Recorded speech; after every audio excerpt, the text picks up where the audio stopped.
And I'm a junior marketing major here at UT.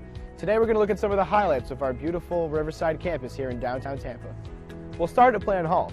This historic building was opened in 1891 as the Tampa Bay Hotel and now serves as the main academic building here at UT, with 4 floors of classrooms as well as faculty and administrative offices. Next up, the Vaughn Center, the hub of campus life and activities. This multi-purpose building includes the campus bookstore, our primary cafeteria plus an additional food court, a theater, as well as offices and meeting rooms for student organizations. The Vaughn Center is also one of UT's residence halls, providing 5 floors of student rooms. Morsani Hall is another residence hall here at UT. In addition to housing approximately 450 students, this building offers another selection of eateries as well as a small grocery store. Now let's check out the Sykes College of Business. This academic building houses classrooms and faculty offices for UT's undergrad and graduate business students. This building also has a real-time stock trading room. Right next door is the Sykes Chapel for Faith and Values. This gorgeous interfaith chapel features a large main hall complete with a massive pipe organ, as well as meditation rooms and meeting rooms. Student healthcare is a major priority for us here at UT. The Dickey Health and Wellness Center is accessible to all students and provides high-quality services including basic medical care, counseling, and wellness programs. On the east side of campus, you'll find the McDonald-Kelsey Library. Here, students can learn from a large collection of books, periodicals, and digital databases. They can also take advantage of our numerous study rooms and computers. The Academic Success Center is another great resource for students. This is your one-stop shop for academic advising, coaching, and tutoring services. Whether you're a seasoned athlete or just want to shoot some hoops, the athletic facilities here at UT are hard to beat. The Bob Martinez Athletic Center includes a large gymnasium, a weight room, and training facilities. In addition, the campus features an aquatic center open year-round, 6 tennis courts, baseball and softball fields, a 1,500-seat stadium, as well as a lacrosse field and intramural complex. Need a break from studying? Head to Falk Theater and catch a play.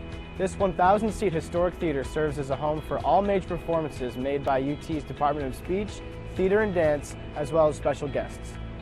This is one of UT's newest facilities, the Innovation and Collaboration Building. Here you will find UT's very own Starbucks. In addition, classrooms, cybersecurity labs, study lounges, and the Loth Entrepreneurship Center, designed for student entrepreneurs to launch their startups. Thanks for joining me today.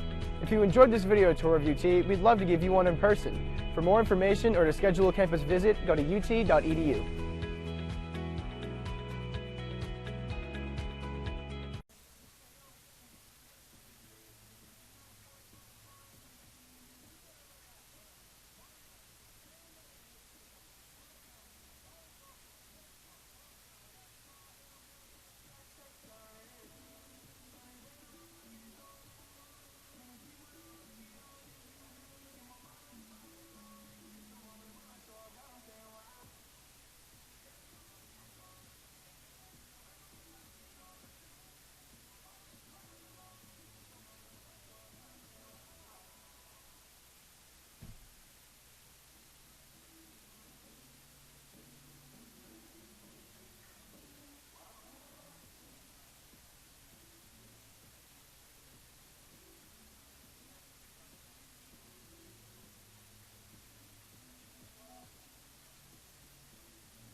There is something electrifying about a vibrant community of learning.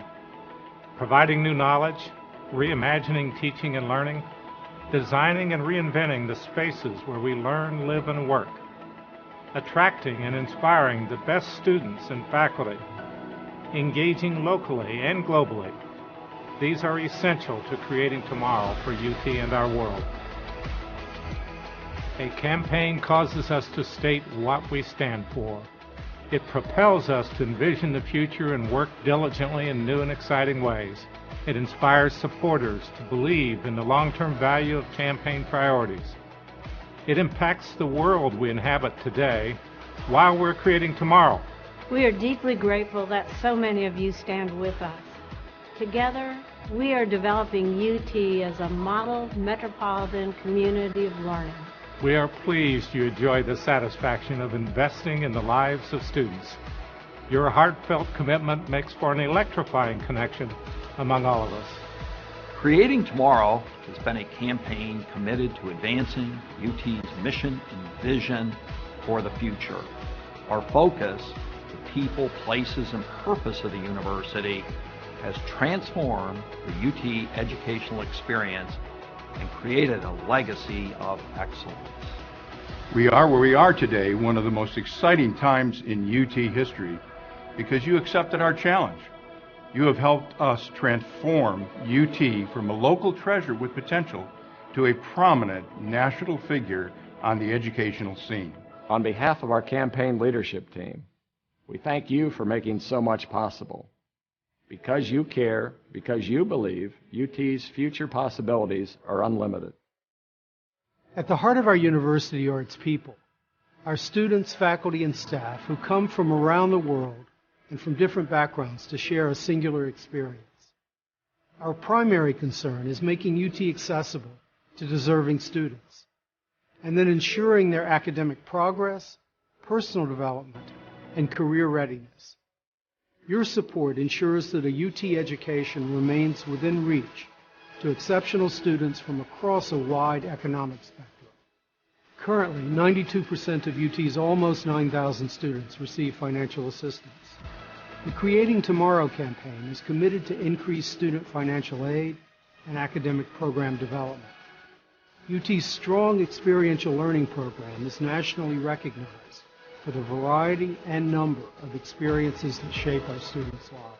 My UT scholarships are important because they allow me to focus on my studies and my future without the burden of financial struggles. I am currently a senior and have plans to attend law school next fall. This dream is possible because of the scholarships I've been awarded. Receiving financial aid has given me the time to compete on the cross-country team, become involved in student government, and to volunteer in the community. Each year, my scholarships have motivated me to achieve more academically. Thank you for believing in me. Creating Tomorrow supports an innovative campus that reflects our defining value of educational excellence. We have always considered our campus setting as a resource. The construction of modern buildings and facilities during the campaign has transformed the UT landscape and enhanced the student experience. Projects supported by this campaign inspire a strong sense of community for everyone who lives, learns, and works at UT. It is the exceptional education which takes place beyond the impressive facades of our buildings that helps us attract and retain talented faculty and students. Students have access to the best faculty, facilities, tools, and resources to nurture their passions. Cutting-edge technology and equipment provide students with new ways of learning and engaging others. UT's excellent residential learning environment provides a variety of rich co-curricular learning experiences. Our emphasis is on developing the whole person. We say we are changing lives to create tomorrow, and we mean it. Every day we stretch to do better, to do more, and to use UT's entrepreneurial spirit to accomplish the most we can. A UT education is an intense immersion experience. It creates a strong foundation for a productive life filled with opportunities and preparation for leadership and service. Skills and critical thinking abilities are honed through a challenging academic program and a rich set of co-curricular learning activities. International opportunities play a vital role in preparing UT students to compete in our increasingly global marketplace. The campaign utilizes unrestricted funds to enhance the whole university. These resources allow UT to adapt to changing circumstances and take advantage of emerging opportunities. By expanding programs that enrich the student experience, we strive to develop the whole person and prepare students for success after graduation. We strive to maintain a remarkable level of support we see from alumni, parents, employees, and friends of the university. Thanks for your confidence in us. We will continue to be conscientious stewards of our resources. We recognize our responsibility to ensure that students leave their UT experience with knowledge and problem-solving abilities to develop a better world. The Creating Tomorrow campaign has electrified a new sense of pride and enthusiasm about what is possible for UT when we all work together. Your passion and dedication are elevating this university ever higher. We are indeed fortunate to count you as our friends. Thank you for your support.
1, 2, 1, 2.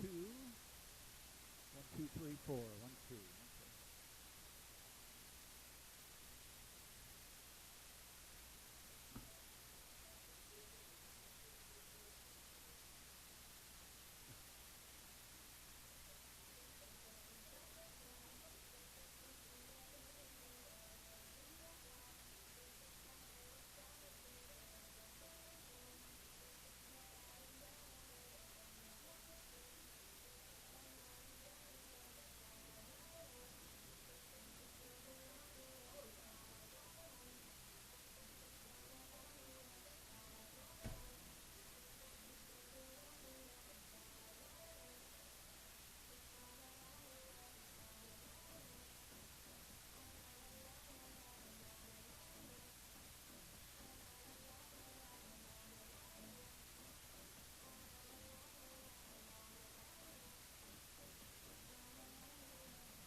Just another ordinary day at UT.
get me that microphone right there? That's the. Oh, that's not using for the night. Put that right here. Oh yeah. Nope. All right, can you hear me? I can hear you. Can you Good. hear me? Working great today. Cool. Good stuff. Wait, I'm gonna test something real quick, Jeff. All right. So make sure your ears are. Okay. Hello, hello, hello, hello, hello, hello. That raised it. Hello, hello, hello, hello. Even hello. more? Does that raise my? Okay, now I can hear myself now. I couldn't hear Okay. myself. I could hear you. So Okay. It's these two right here. If you're ever by yourself and Okay. Yeah.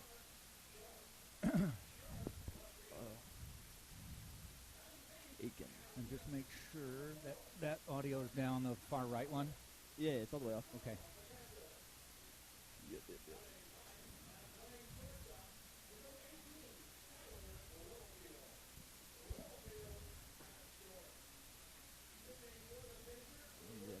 You may have to look at their stats. Some of That's this fine. stuff is so Yeah. small.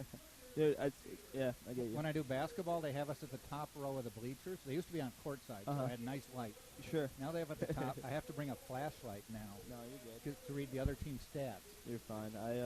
I before I had LASIK, I used to have that problem. Now, fortunately, I can see really well, but it's still they printed just way too. I guess they're trying to fit all. I don't know. That's the way most teams do it, but I love that Tampa does it like this. Big enough, yeah. Well, they still fit. Well, do they have more stats? Yeah. They have two-sided. Yeah. Yeah. All right. When he throws out the first pitch, I'm just going to quickly record that, and then we're going to get to it. Feel free to do what you need. Did he say what inning he was going to come up here in? I said it didn't matter. Okay. And he said I'll come up at the start of an inning. Okay, that's fine. So you'll most likely see him come up. No, that's fine. Because the thing is, I want everyone to get all their photos, and I don't want to impede on that. So I'm just going to have them do up here. And before we enter into the podcast, I'm just going to ask them, hey, can I ask you 2 questions? And then I'll give them my headset. Okay. Just let them know it's for a project. Is that what it is for your doc? So one's for a documentary, and the other part, I'm going to see if I can, because what I do is I do like the highlights of the games usually. Mm-hmm. I put them together, so I'm going to try to, it's hard to explain. I know what I'm doing. It's like you put the video with the visual. All right. You can splice them together. Okay. But yeah, I could say it's for a project, I guess, too, because I'm a marketing major. So He seems very accommodating. I just don't want to take up more of his time than he needs. Right.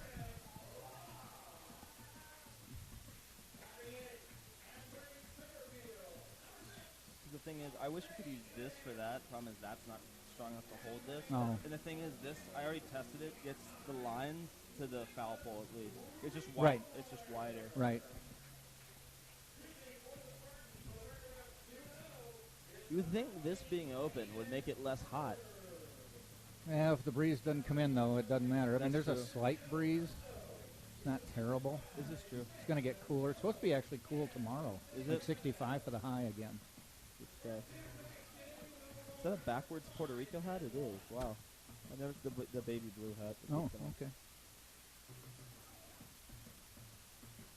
Oh, the other thing I was going to mention, too, and again, it's me just being picky, That's fine. is you reference the Mr. Empanada call to the bullpen. Yeah, he said I could just say whatever. Yeah, but I was thinking don't always make it them because there's 20 other sponsors. Oh, you want to switch it up? Yeah. And so Do that, I yeah. just That's fine. give everybody some equal time. That's fine. Either equal time or no time. Well, I just thought I'd use it, but yeah. It was a great call, but yeah. Well, I grew up with the what was it? The Braves. Was it Verizon? I think it was yeah, it's pretty typical. Yeah, but yeah. I don't think they should get all the all the Sure, free the advertising. Florida, dude, Just work your way down the Krispy scoreboard Kreme, or Dunkin' something. Donuts. I like how they have it right next to each other. Yeah, Stuff. yeah, That's marketing. not a conflict. So they did that on purpose for sure. I bet it. Should be just Dunkin' now. They haven't put a new one up. That is true. Yeah. I was talking to J.D. Urso. He said next year they're going to have an all-turf field. Yeah, no, I was asking some of the players, because I saw them at the bar the other night, and I was saying, because I think LSU, or no, it was Elon when I played there, way back when, they had, like, this was all dirt, like the dirt was dirt, and then everything else was turf. Then when LSU had it for a while, only the foul territory was all turf, and then everything else was. So it's like when you wear cleats, I always thought that'd be interesting, because like if I have metal cleats on, and that's turf and that's grass, it's going to get caught in turf. Right. Not, Well, he said they're going all turf. Well, yeah, you have to go one or the other. That's Right. why I was shocked that Can't you do 50-50. In high school, I played an all-turf field when I was a freshman, and I transferred. It was all turf. So. Now, have you been to Trop to see games? The one thing I thought was weird is I didn't walk on the field, but I noticed, like, it's all turf. Sure. But at the warning track, it goes from green grass to brown. But I'm like, does it change texture? Because you wouldn't. It's a warning track, and if you don't feel the texture change, you're not going to notice it. Yeah, I don't know. Just because you're not looking down to see what color it is. The Rays have. I'm doing a marketing project for school on it, and there's a lot of reasons why the Rays aren't doing successful ticket-wise. Nonetheless, their team's good. They should be doing well. They don't do, like, for instance, good, he showed up. They're doing more of the stuff. Like, they're doing, like, some promotion stuff over there. They're doing, like, I'm making up a mascot race of some sort. Sure. The Rays they have mascots. They just don't utilize what they have. Right. I think they either need to leave Tampa or they need to go to Ybor. But that's. I'd love Ybor. Yeah, that's what I'm saying. It's like, I mean, to me, from where we are, it's 50-50. It doesn't matter the drive. No, sure, but just imagine saying. But you're getting Lakeland and you're getting Orlando. Sure. Imagine you have some friends be like, hey, I'll meet at a bar. We'll do that. Or if I can't get in, we'll just watch it from the bar, and then there's that bar. Yep. It builds a culture, and they don't have that. But it also gives you a few million people on this side of the bay. They never gave Rays fans a chance to be fans. Right. Because the Yankees, I mean, they took over this whole side, so it's like if you at least competed with them, from '98 on, and then now you have 2 World Series appearances. I have a whole spiel on that. Well, as soon as we notice the players are getting lined up, we'll get ready to go. Good stuff. You'll flip it. I'm gonna get I think they're doing first pitch. He's going to throw out the first, so we want to be out here when he's doing that so we can mention it. Sure, you mention it, and I'll try to do both at the same time, which I can talk and do both. Let me ask Tom something. Sure, go for it.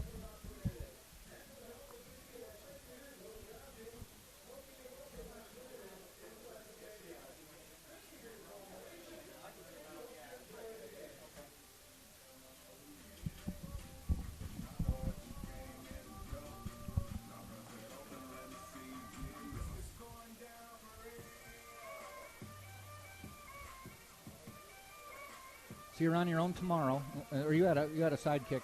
I did last week. He's actually visited him yesterday. I did a food review. I went to the Brave Spring training last night. I drove like an hour 50 some odd. I don't know if that's the actual time, but I went down there and got to do a food review. Got to see around the stadium. I was hoping they'd have the World Series stuff there. They have opening like welcome week this week with all this trophy celebration. So they have this kind of own little town of its own, kind of like the Yankees do, and got to do that. But no, he helped call last week, and I got it. I think I get the hang of it. I talk a lot as it is, so I'm not worried about it. It's just it's the second game around the 7th inning, like just staying like I'll just take my ADD medicine again because honestly I can't. It also last week you missed 15-1. It was like the first game was pretty quick, and then the second one just. It didn't stop. Yep. But yeah, no, it's not hard. I'm excited. It'll be good. There's also only one game tomorrow, so are you gonna be here for the Sunday game or? I'm thinking about it. Okay. I may not. Okay. But I'll let you know before tonight's over. I'm gonna be there. Okay. Anyway. I live like that. Okay. Way, so. I'm just thinking 3 drives in 3 days. No, I get you. I'm able to do it. Want to do something with Devin? Do we gotta do? How's she doing today? Great. She's going to come to basketball tomorrow. Cool. What a heartbreaking loss. The point set. We were watching it from here. It was. I was like, how did it happen? I thought he got fouled. It's a well-designed play. All right, let's turn it up, and I'll say, just turn it on. Welcome to the University of Tampa baseball, and we'll get started for the game in a couple seconds. But first, we will have our national anthem.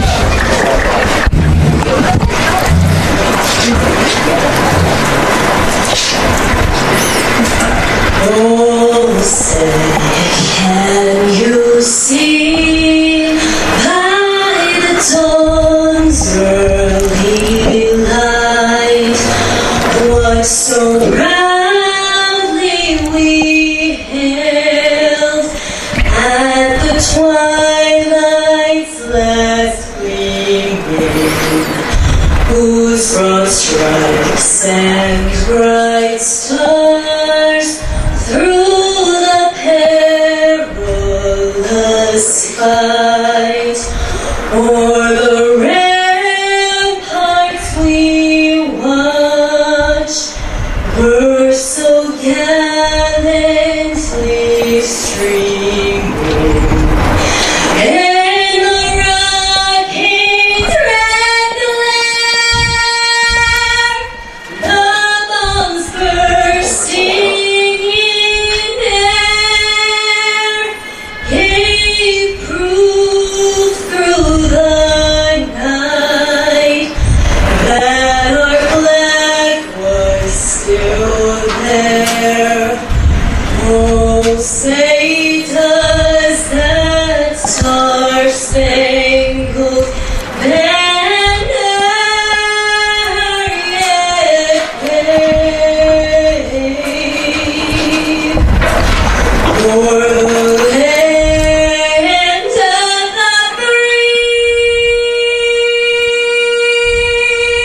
Okay.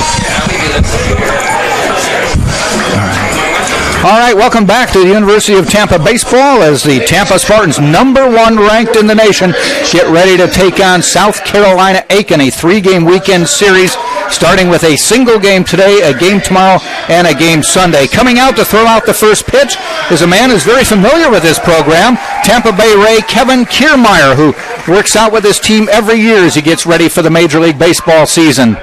And he looks like he's in mid-season form, ready to go. Jack just inside corner, got a perfect strike there to start off tonight's ball game. He didn't do a flip or anything like I've seen some people do when they do that, though. Kevin Kiermaier, and he said he's going to come up and talk to us for a little bit after the game gets going. And I said, what do you want me to talk about? He said, don't care. Talk about anything you want. Well, an even bigger appearance by Spartacus, first of the appearance here today. I'm excited. 3-time Gold Glove winner and Platinum Glove Spartacus winner. or Kevin? Well, I haven't asked Spartacus, but I know for a fact Kevin Kiermaier definitely has those stats to back him up. Okay. As we get ready for this game, Spartans come in with a 5-1 record. South Carolina Aiken comes in at 4-2. This is the 3rd consecutive weekend that the Spartans will be playing a Peach Belt Conference team. Spartans took 2 out of 3 against Georgia College and then took all 3 games last week against Georgia Southwestern. Spartans taking the field, and we're just about ready for the first pitch. Sorry for the delay. One of the umpires got caught in traffic and had a 13-inning game just prior to this and couldn't get here. Sounds like Tampa traffic, Jack. Not super excited for tonight's game in general. Obviously, you missed Saturday's doubleheader, the 15-1, so Spartans are coming off a huge offensive show. Dan Sullivan, I would say, is the key player from those 2 games, hitting multiple doubles and a home run in his own right. And the Spartans will be getting ready for this game with, as I said, a 5-1 record. And on the mound will be Herb pitching again. He's been the Friday night starter for the Tampa Spartans so far. Drew Earhart is his battery mate behind the plate. Giving you the batting order for the South Carolina Aiken Ball Club. They will have number 8, and that is McQuillan. And he is the center fielder. Sear, number 1, batting second at second base. In the right field batting third is number 10, Hannon. Batting cleanup is the first baseman, number 21, Tip. Batting fifth is the DH, number 17, Graves. Batting sixth is the third baseman, number 7, Blankenship. I should say that the cleanup hitter is Tripp, not Tip. Batting sixth is number 7, Blankenship. Batting seventh, the left fielder, number 42, Sharp. Batting eighth is the catcher, number 4, Mastalone. Batting ninth is the shortstop, number 18, Littlefield, and they will have Hunter Steger on the mound, and he has been their Friday night starter so far.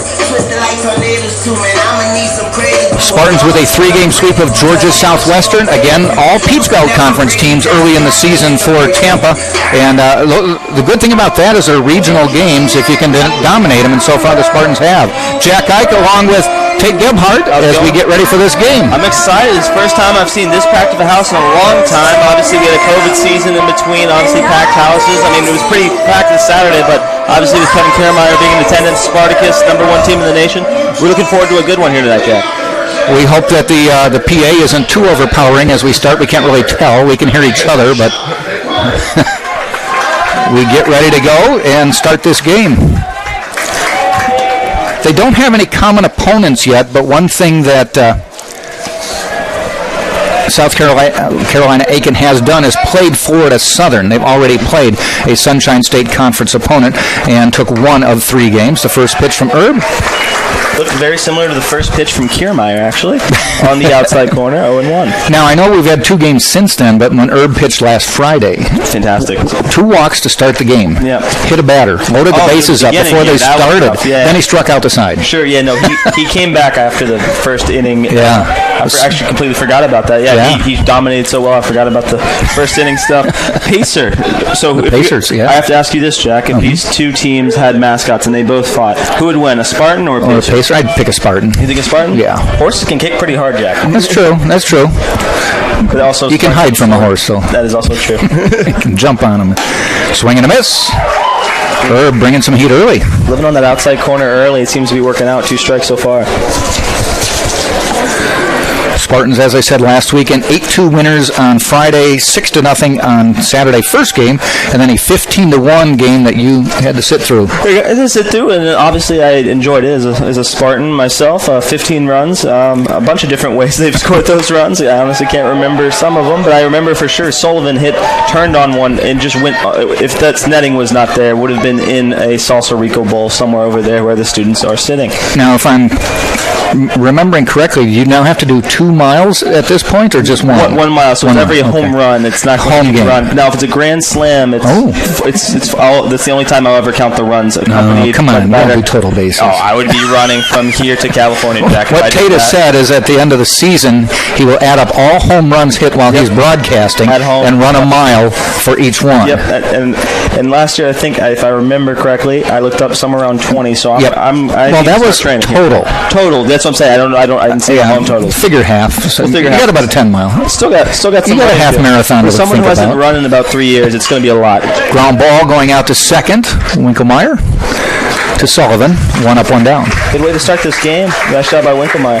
I saw something. Urso and Winkelmeyer always do this handshake. They hadn't had the chance to ask them, but you should watch it in between innings when they come out. It's something pretty cool, actually, they have going on there. A little bit of sensei action. It's really cool.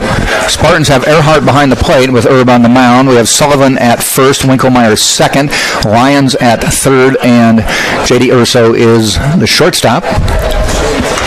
Drew also caught the first game on Saturday action, and the second game I believe Rula caught some of that 15-1 showdown. So, nonetheless, Herb with the pitch. Outfield for the Spartans has Lala, Cadenas, and Cumbo. A couple newer players in the lineup this year, but they return just about every starter from last year as well. Drew Earhart's so talented that he's moved behind the plate, so that allows him to get another good bat in the lineup. That one is hit out into center field. Cadena's on his horse, going back toward the wall, hits the base of the wall, and that's going to be at least a double. Throw coming in, sliding into second with the base hit is Sear. A player familiar with this ballpark. He transferred from Nova Southeastern. Interesting choice to do so. Solid hit over Cadena, straightaway center field, and with 1 out, there's a man on second. Coming to the plate will be Hannon. That's on Hannon. Hannon coming in a 308 hitter on the year. Started in all 6 games. Leads the team with 26 at-bats right now. Also leads in doubles, has 3 so far. 7 RBI leading the team, so he is a threat right now, folks. Welcome to a beautiful night in Tampa, about 80 degrees right now. Not much of a breeze. Actually, no breeze if you look at the flag, which you can't see in right field. It'll be interesting to see how Herb gets out of it. It seems like once he gets in a rhythm, he's fine, but how does he get in that rhythm? We'll find out here right now. That one's hit foul, out of play. We need to put up signs on both the right field, left field, on these little areas, little danger zones. Yeah. Herb comes in this year, Hayden Herb, with 2 appearances, both starts, has 2 wins on the season, has a total of 9 innings pitched, 9 hits, 4 runs, 2 of them earned, walked 5, struck out 14, so he's got that almost a 3-to-1 strikeout to walk ratio. You like to be at least 2-to-1. He's doing well so far. Just interesting to see how he gets out of this first inning double. A little low in the dirt.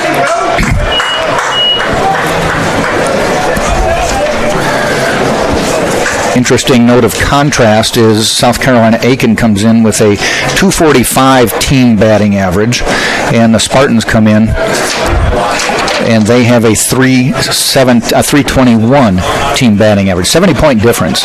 It's early. I mean, each team 6 games, but Spartans are hitting almost a 400 on-base percentage. Popped up, giving chase. Is there room? Earhart near the screen, and it hits the screen, and bare-handed catch. He doesn't get any credit for that, though.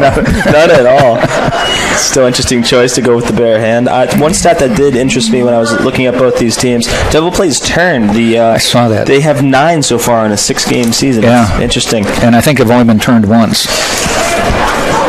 Opponents 1. Yeah. I can tell based off what I'm looking at.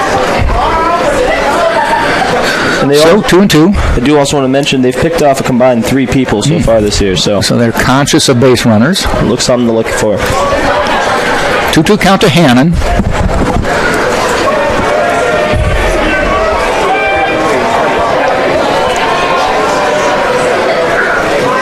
Outside, went looking for it, but held his swing.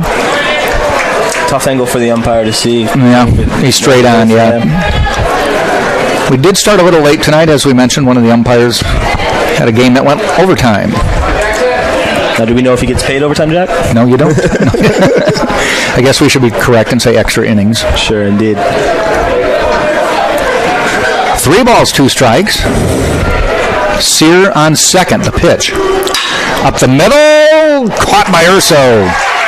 That one just sort of, is it going to get there for Urso to make the catch? And it did get out there just a little beyond second base, and he caught it before it hit the turf. It's one of those weird ones where it lags at you, and you have to make a decision, do I commit all the way to this? Because if you go over it, it's going to be by you, and there's going to be a 1 first score of the game. So it was an interesting choice by Urso. Nice job to get the second out, and maybe we'll get out of here with no runs. Sear was conscious of it and scampered back to the base. We should take this time, too, to point out, while it's still light out, there's beautiful Tampa skyline every day. I mention it every time I'm on here. It's a really beautiful view. Before One it of the gets best, too dark. definitely in D2, and I probably could say in D1 as well. Just having the city in the background and the palm trees on the school, it's pretty cool. That is downtown Tampa. It's downtown Tampa. It is a downtown campus.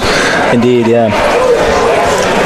There, you can't see it, but there is a river separating downtown from the campus, the Hillsborough River. The last couple championship parades we've had here in Tampa goes across that. Maybe Tom Brady. I don't know where he threw the Super Bowl trophy. There have been a few teams who've won things in Tampa recently, right? Yeah, double lightning. They had one, for Super the Buccaneers. Bowl. Yeah, we had the Rowdies in the championship. He went on that one.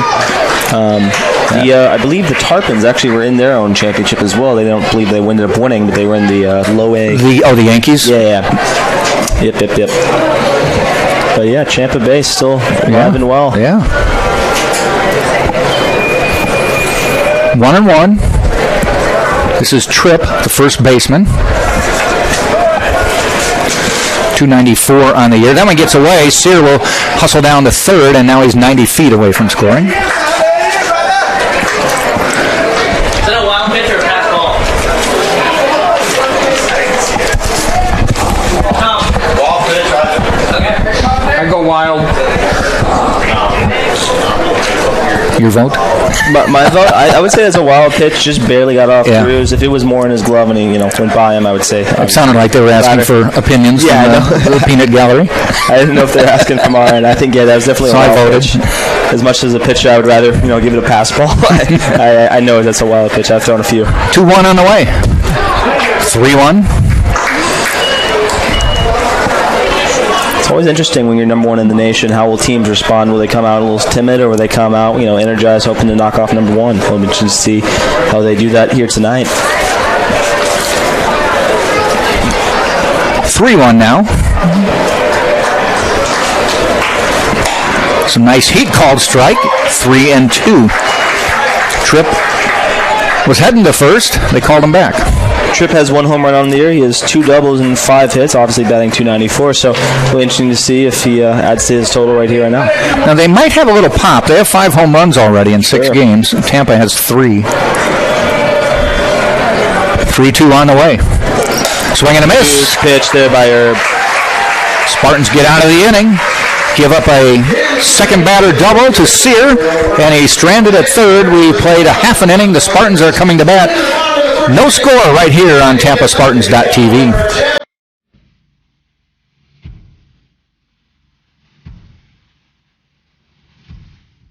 Just another ordinary day at UT.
Okay, cool.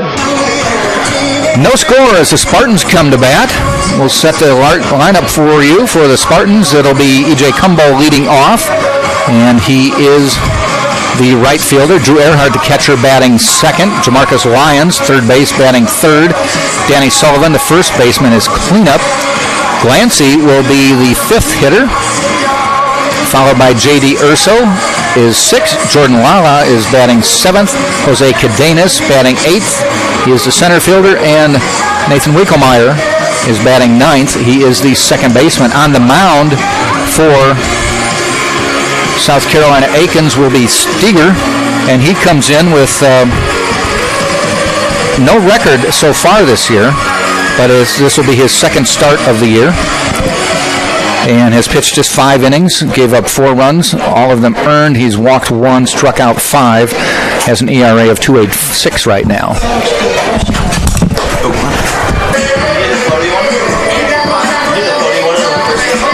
Setting the field for you is Steger is on the mound. At first base is Tripp. Sear is at second. Sharp here at Littlefield is at short. Blankenship is at third. Sharp, McQuillan, Hannon are left, center, and right. Interesting choice by Urso to have Cumbo bat first. I think he's a natural leadoff hitter, so let's see if my belief in that is right. He has a couple doubles last game as well. Yeah, he pounded the ball Friday night. I know I went over and did basketball, and you got to watch the talk about a heart-wrecking game, Jack. 76-76, 0.6 left. 0.6. Who would have thought you could get a shot off in 0.6 seconds, Jack? Well, it was a well-designed play by Barry. They had the ball under their own basket, to the left of the basket, left of the lane, and they lobbed it all the way across the lane. They didn't try to toss it up to the rim. Sure. They lobbed it so that their guy jumped away from the basket and away from contact. Interesting. And he was able to catch it. There's Cumbo. Eats him up a little bit, but a long throw gets him one out. Nice play by the third baseman, Blankenship. But anyway, yeah, they caught it fading away and banked it in at the buzzer. One of those games you hopefully flush and move on. Well, they did. They won Wednesday. They went to Rollins and had a 10-point win there. Big game because they're still fourth in the conference, and the top 4 get home court for the conference tournament. Okay. The women just keep rolling. They've been good at least since I've been here. Yep. Drew Earhart to the plate. First pitch, a little inside. Earhart on the year now, a .375 hitter. Already with 24 at-bats. Cumbo leading the team has 30 at-bats already this year.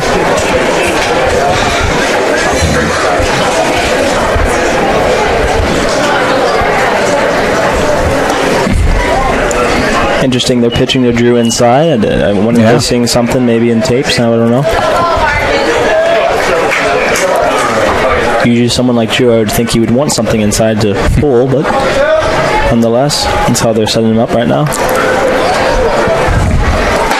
Down the middle, call strike, 2-1, looking all the way.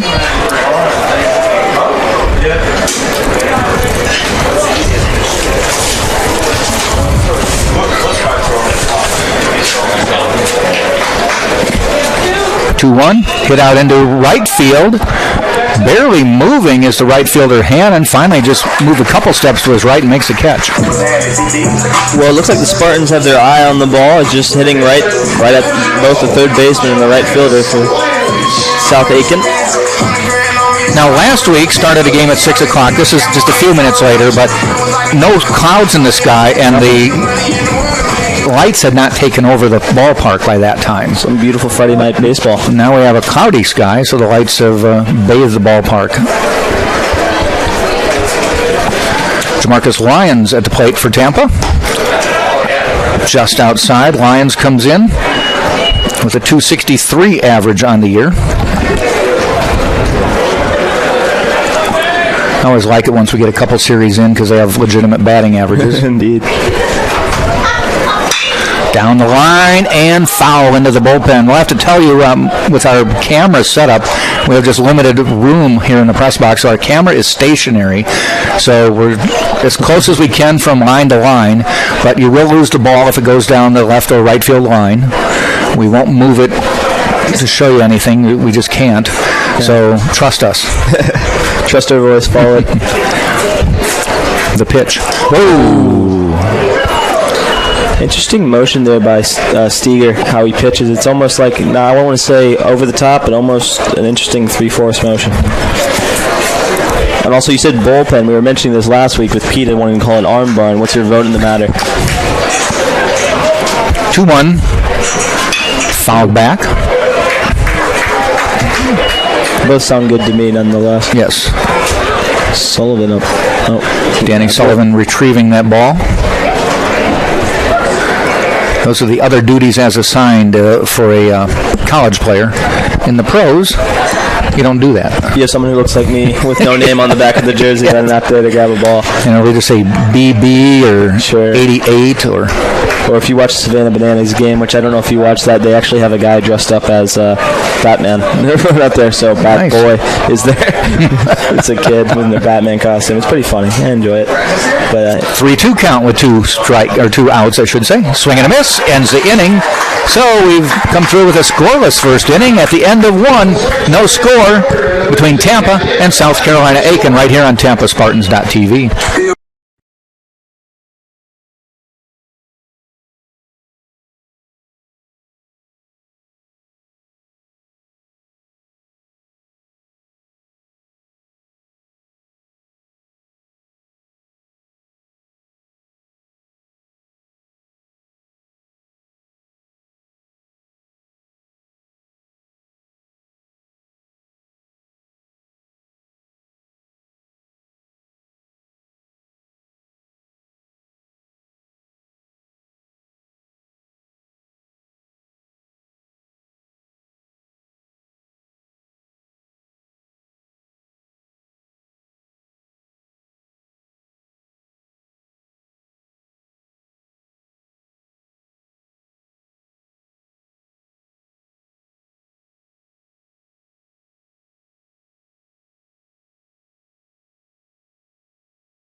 This is the University of Tampa.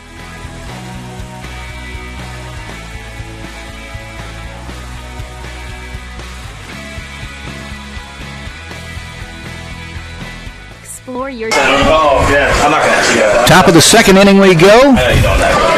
Hayden Erb on the mound for the Spartans. Leading off will be Graves, the designated hitter for South Carolina Aiken. No score, top of the second.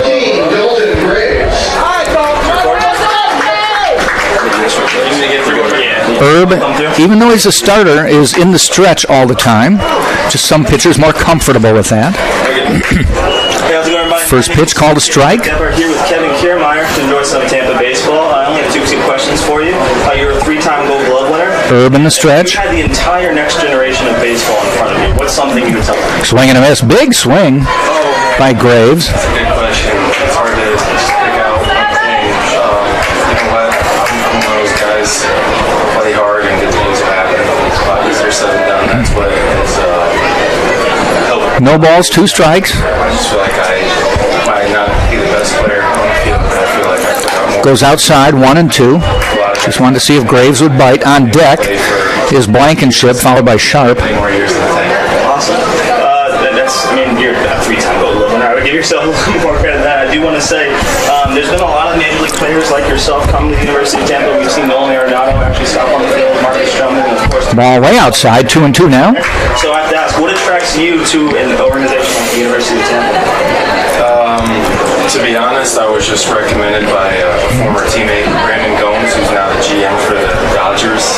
He used to come here, and when I made my rookie year, like I said, 2004. 2-2 on the way. And you should try to go get down the middle, strike three. Strikeout for Erb.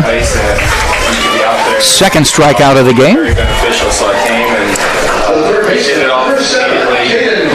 And I've been coming back every year since, so thank you, Joe Urso, Samuel, Jose, for allowing me to come out here, but this cannot beat my setup. Okay, and one final question. I'm doing a thing this year, one of the broadcasters.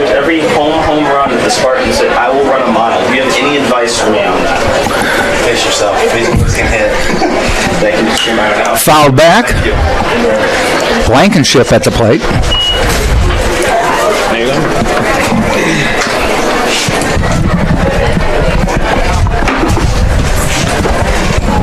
Herb on the mound, Blankenship at the plate, and sitting next to me now is Kevin Kiermaier. Thank you for joining us. Oh, thanks for having me. What a view you got up here. Well, at least great. the breeze is finally coming in. The Tampa Bay Rays Gold Glover, who works out with this team for multiple years now. Yeah, I've been coming here since 2014. Wow. And boy, little did I know at the time how great of a relationship, friendship that I was going to build with all the players who've come here, but especially Joe Urso, Sam Militello, Jose Jimenez. Just incredible how good they treat me year in, year out. And I come out here, I love working with these guys. The players they bring in are great players on the field, but really good guys off the field as well. And this is a winning program, so it's just fun to be around to help me prepare myself for a season, but also to give back and help these young guys out. What do you come in here to do when you're practicing with this team? Are there certain things you want to work on, or do you just practice like they do? I just want to be on my feet and on a baseball field as much as possible. The more you're out here putting in work, I do all the drills with the outfielders and hit batting practice. Corey Kluber has been coming here, who just signed with the Rays before this lockout, and we've been playing catch with each other, so I'm able to get all the work I need to prepare myself for the season ahead, and you cannot beat the setup. I mean, look at this. This is downtown I'm so Tampa. lucky to have the setup I do, and once again, I have to credit Joe Urso and the staff for allowing me to come back. Do you think it's an advantage you have over other players who maybe just have to throw in at the high school gym or something? 100%. I'm getting a beautiful field each and every day. This great weather in Tampa. Shagging batting practice is so big for me. That's what I love to do, and it helps me be the defender I am. That's where I take it very seriously, because you cannot do any drill that will get you more ready for the game than shagging batting practice. And also hitting it, watching the flight on your ball, and doing a bunch of different things is so beneficial. But man, once again, I'm just so lucky to be out here, and I just have a great thing going with these guys in this program, and I'm forever grateful. I promise you that. Like twice a year, I come out and shag flies before games. I show up early, and it's funny because I'll go out there and Joe says, "Is your insurance paid up?" I'm saying, "I'm covered. You're fine." Yeah. And he says they don't mind it because it's usually pitchers shagging flies. So when I'm out there, they're like, "That's yours." Yep. Yeah. Pitchers like to try to get their work in, but I always have to remind them, because I work with the outfielders more than anyone else here, and I say, fellas, I know you guys want to run down balls and relive the glory days in high school and Little League of you guys saying how good you are at center field, but let the outfielders work. These guys, they're trying to help you out when you're out there on the mound, so please let them get their work in, because we're trying to get live reads off the bat. Yeah. I'm just doing it right there. I know. Big strikeout. Herb has really been tough. We mentioned his first game last Friday.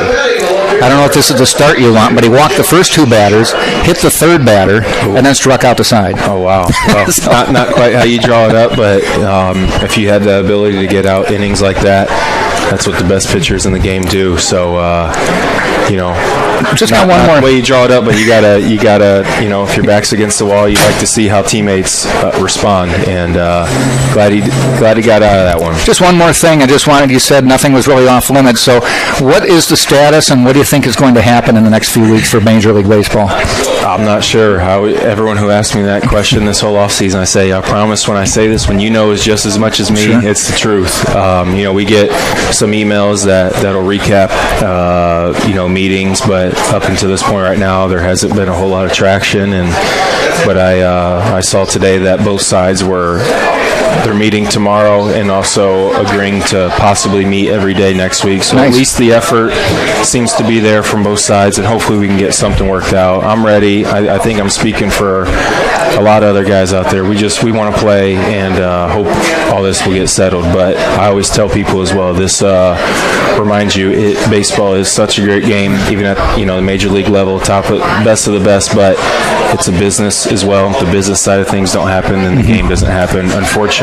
and I hate it more than anyone, but these things happen at times, so hopefully we're on the field soon, though. Herb with the strikeout there to end the inning, and it's just, you guys are going through the negotiations, but it's just like negotiations if you were a factory or anybody. It's you got to get to that 11th hour and get some urgency, it seems like, before it gets all serious. Yeah, and just being honest about both sides, MLB versus the union, no one wants to give up that leverage, and we're just trying to figure out what the middle ground is to agree on something. And once again, hopefully we figure it out. I'm ready to go, and I can't wait till I get that call. But in the meantime, I'm going to come out here and get my work in with these boys, and I'm so lucky to do that. Well, Kevin Kiermaier, thank you for joining us, and we look forward to watching you this year. All right, thanks for having me. You guys have been great to us, so we'll talk to you soon. Thank you. All right, sounds good. Thank you.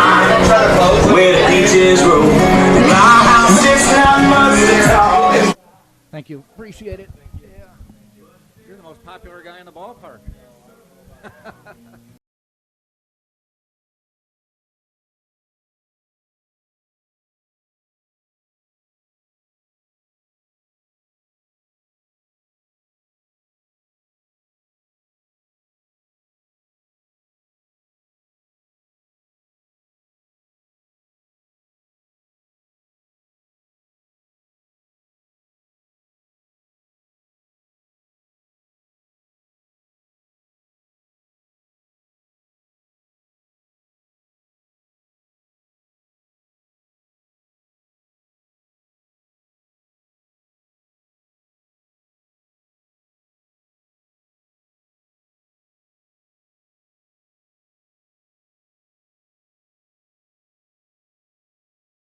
Is him.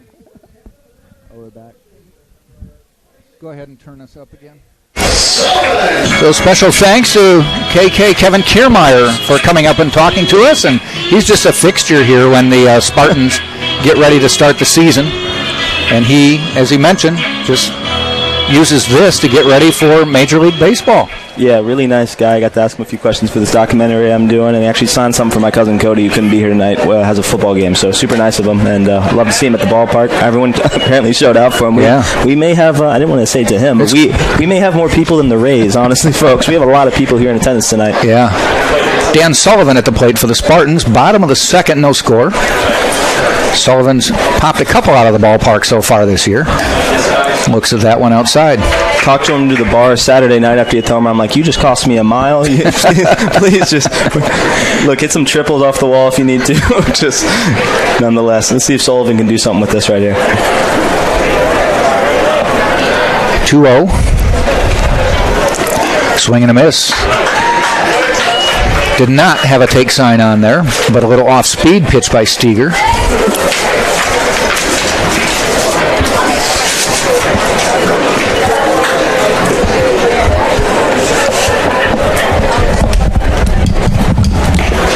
And another big swing, 2-2.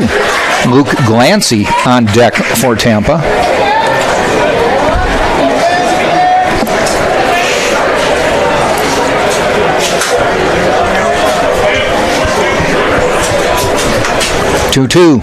Popped up, out of play, way out. That'll scare somebody on Cass Street. Yeah, it for sure will scare someone on Cass Street. I was driving the other day wondering, like, if I was driving and a foul ball just went right through my window. You can sort of tell if you look around the ballpark. You see the outfield wall with the red fence, but then you see some holes going up much higher. There's netting all around this ballpark because it's basically, that is hit deep. You may be running some more. I may be running. You may be running again. You are. Another mile for Tate Gebhardt as Dan Sullivan to straightaway center field, and the Spartans lead 1-0. I think with some running shoes, Jack. Ring the bells, everyone. We got a new bell tower over there, Dan Sullivan. Second home run here at home, third, I believe, on the year. Yes. Boy, he got all of that one. Straight away center field off Steger, and the Spartans lead 1-0. I mean, you can kiss Here's the replay of that.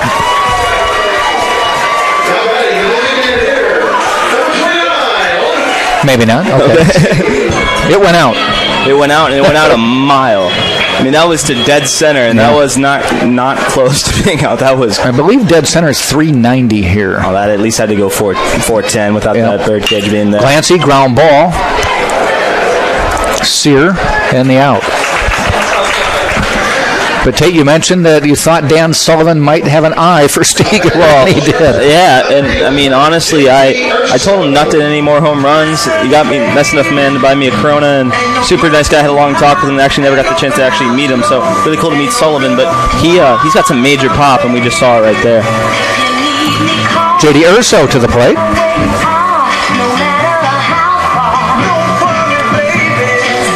Coach of the legendary Joe Urso, son, I should say, coach, son of the legendary coach Joe Urso. That's got to be really cool. We mentioned it obviously Saturday, but they're going to look back on these times later on in life and be like, that was something pretty cool we did. I've been doing these games long enough to know when JD used to just show up to watch his dad coach. It's surreal for you, Jack. Well, he dropped down on that one, Steger did. A little sidearm, got the strike call, 1-1.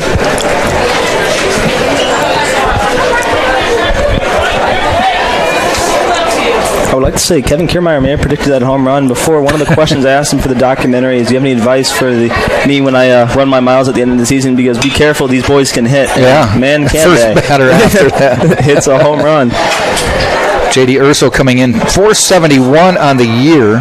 We have a fan throwing a ball back, trying to throw it back, and actually threw it on top of the dugout, folks. Nice. Slowly rolling over. But, yeah, J.D. Urso, his stats. 471, but he only has 17 at-bats. So he's hitting well. 8 hits already. Fouled back. And the reason I mentioned Steger would be favorable to lefties, it's just that motion he has. He shows a lot. For righties, it's tough to catch up with the way his arm works, but for lefties, it gives him more time through the zone.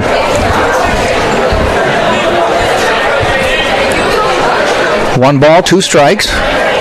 Slow pitch. Stayed outside. 2-2.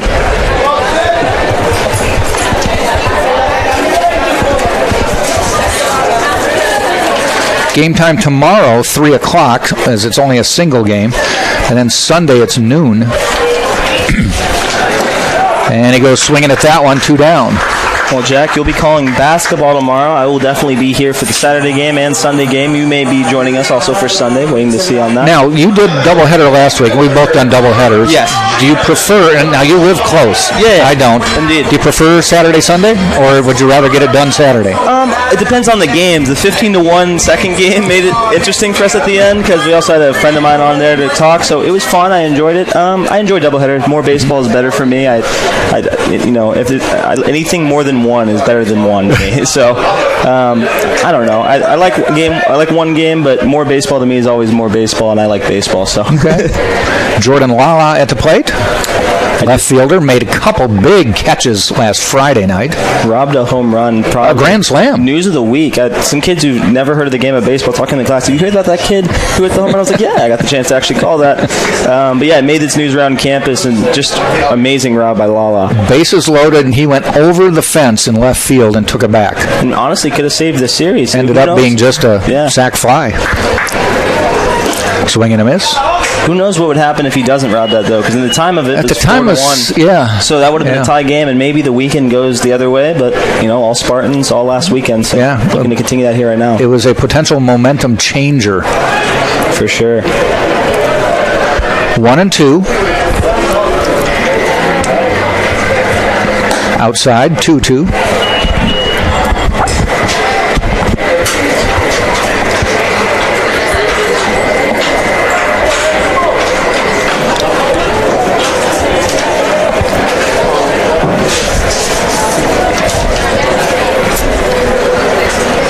Goes down again and gets the strikeout. So Steger gives up the home run, but has been pretty solid otherwise. 3 strikeouts. But we've played now 2 complete, and a Dan Sullivan home run has given the Spartans a 1-0 lead. So we go to the top of the 3rd. Tampa 1, South Carolina Aiken 0 right here on TampaSpartans.tv. Champions know how to seize opportunities. When they see moments of greatness unfold right before their eyes, they push as hard as they possibly can, and then they push harder.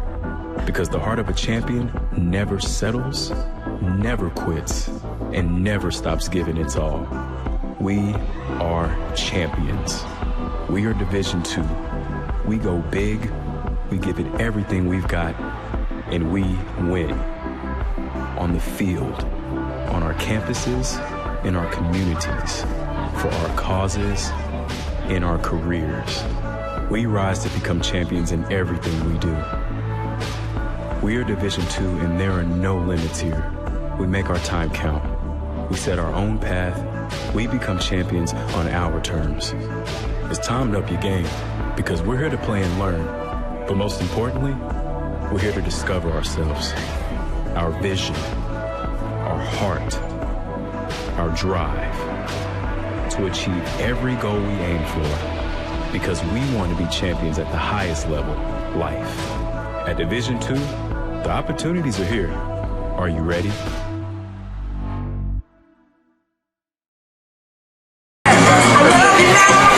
Top of the third we go. Hayden Erb on the mound for the Spartans after 2 innings. 4 strikeouts. Did give up a double in the first. Runner stranded at third. And leading off will be Mastalone.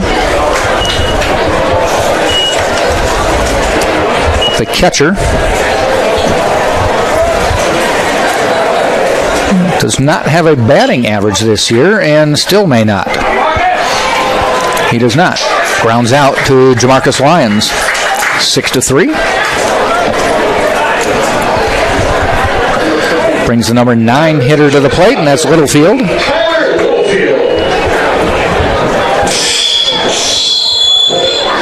Littlefield, a 105 batting average. As we mentioned, we're still early, and a lot of these players just don't have enough at-bats. Indeed. Or haven't gotten into their stride yet. It's one of my favorite parts of the season. You can go from batting 100 to 700 in one game. So. Easily. He has 19 at-bats, 2 hits right now. So maybe not 700, but he can make up a lot of ground here. It was interesting. I hate to cut you off. In Saturday's game, we were talking about this in the second game.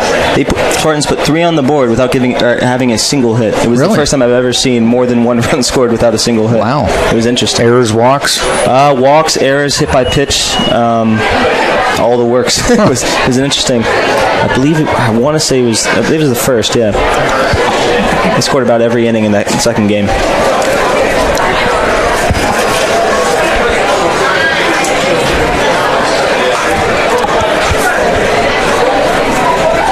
(1-1) with 1 out. Off-speed strike. Herb seems to have settled down a little bit.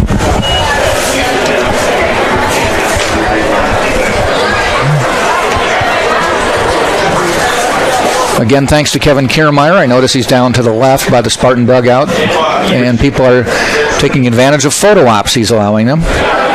Swing and a miss. Make it 5 strikeouts. Herb continuing the strong performance. Also got to give shout out to Herb for putting TampaSpartans.tv in his story today. Helps us out a lot. New Spartan this year. And he's become a solid Friday night starter. That's your ace. Indeed.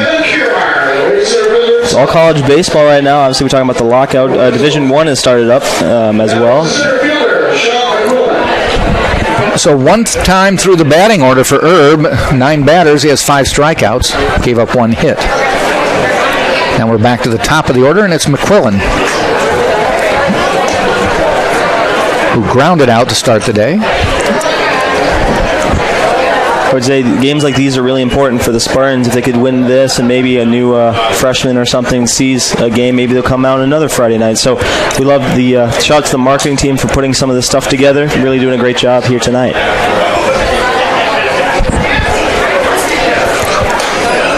Strike call outside. 0-2 quickly with 2 outs.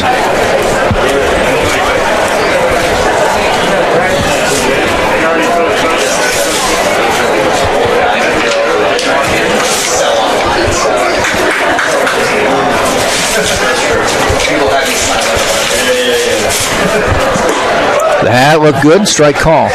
That might be strike two. That count isn't right. Unless we're having a forced strike. Oh, that's a ball. No, okay. Wow. No, either he called it a strike and they put it a ball, or they're behind and they put a one. Either way, 1 and 2. I was confused as well. 1-2. There's a strike. Boy, that throws him and gets out of the inning. So buckle my ankle. Herb up here strikes out the side, has 6 strikeouts for the game now. We've played 2.5, and it is still Tampa 1 and South Carolina Aiken nothing right here on TampaSpartans.tv. I am an NCAA student athlete. And I pledge to be a champion of unity on my team, on my campus, and in my community. I pledge to embrace differences and strive for inclusion and collaboration. I pledge to stand against racism, hate, and discrimination. I pledge to strive for love, care, and forgiveness. I pledge to stand against silence, deceit, and obscurity. I pledge to strive for dialogue, truth, and understanding. I pledge to stand against fear and doubt. I pledge to strive for trust and belief in one another. I pledge to stand against complacency and stagnancy. I pledge to strive for change and growth. I commit to supporting my fellow student athletes in all circumstances that impact them. I commit to both choosing unity personally and encouraging it for all. I pledge these things because we are stronger together. United as one. And I may do stuff like the line. Being a champion takes more than talent, more than the perfect pass, more than using your head. Being a champion takes the spirit to always push harder, the ability to overcome any hurdle, and the fire to be the best. Welcome to Division 2, where the pursuit is yours to create. And the question isn't, can you do it? It's, will you?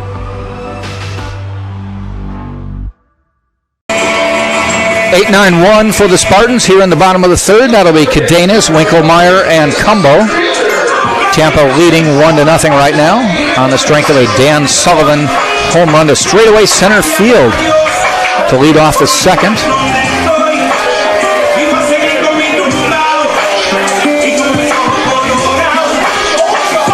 Cadenas looking for some stats here. Is a 385 hitter on the year, 5 hits, 13 at-bats.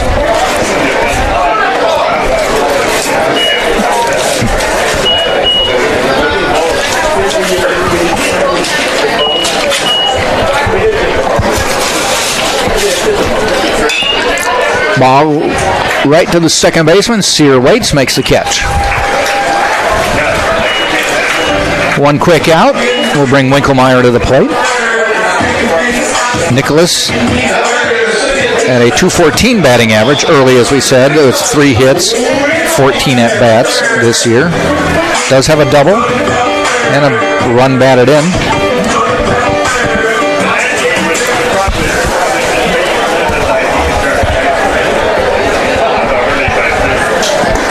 Looks at a call strike.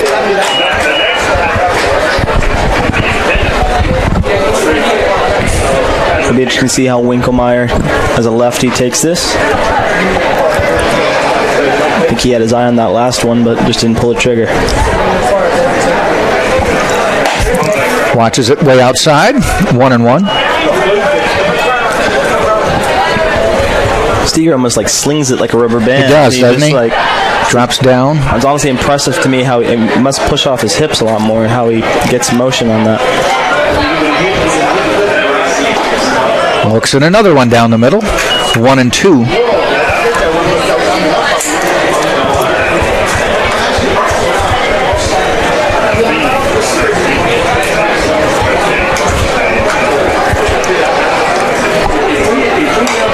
Taps it foul.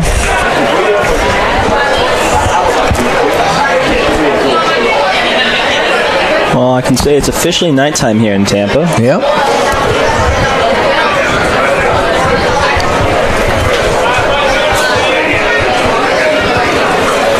Steger seems to be confused on, he's looking at his wrist. I think he's got some signals on his wrist. Didn't understand what he saw.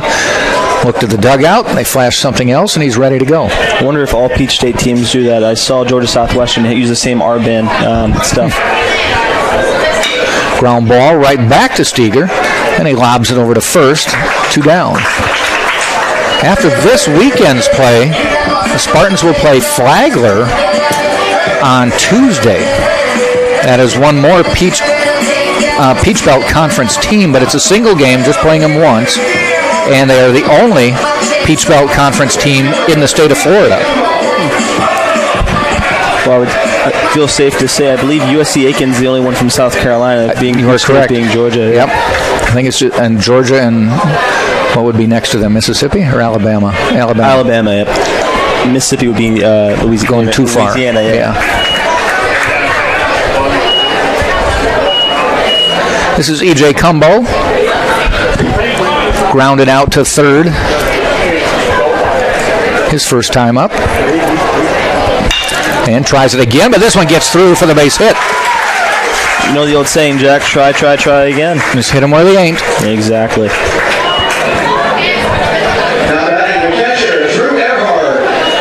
So with 2 outs, the Spartans get a base runner. Drew Earhart to the plate. He flew out to right field his first time up. 50 Cent going all throughout the ballpark. Did a fantastic job during the Super Bowl halftime show. I enjoyed that, and all these people were everything's such a big deal nowadays over everything. It doesn't matter what music. It is. It's just how the world works nowadays. I mean, I won't say it's my music, but I enjoyed it. No, I enjoyed it as well. I grew up listening to him when I was on the way to away games, that Snoop Dogg. So I had myself a good time. Eminem made an appearance. I thought it was a great show, but again, anything's going to be made a big deal nowadays. I'm more than happy to admit that most of the people going to the Super Bowl or watching it are not 75 years old. Speaking of double plays turn, this might be the 10th on the. They had 2 outs, got to fourth. My bad. But yes, you don't.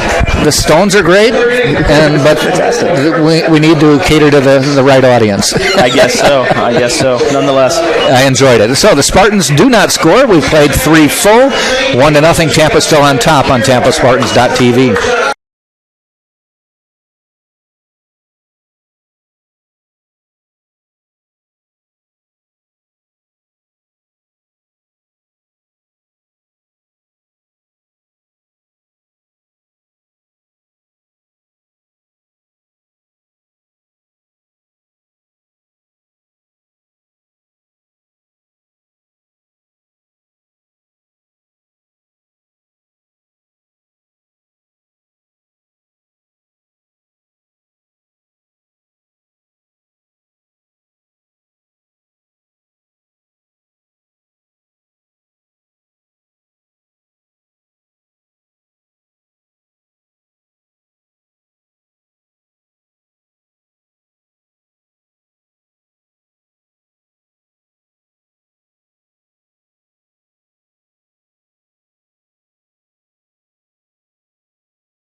Top of the fourth, leading off will be the number 2 hitter, Sear, who doubled for the 1 hit so far for South Carolina Aiken.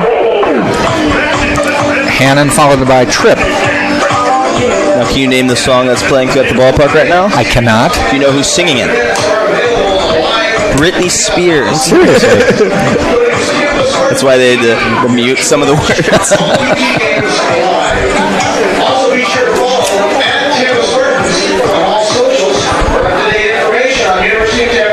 I mean, I will admit I'm not huge on my pop culture. I have to ask you. I have my favorite all-time band. Hey, but you taught me about Dead Skunk, Jack. So did you listen to it? I did listen to it. Very interesting music. Isn't it an odd song? It is very odd. It's one of those just goofball songs that somehow got popular.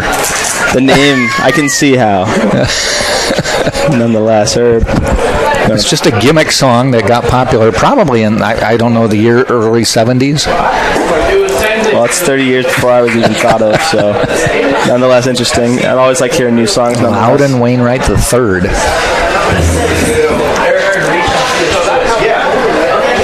Sear at the plate.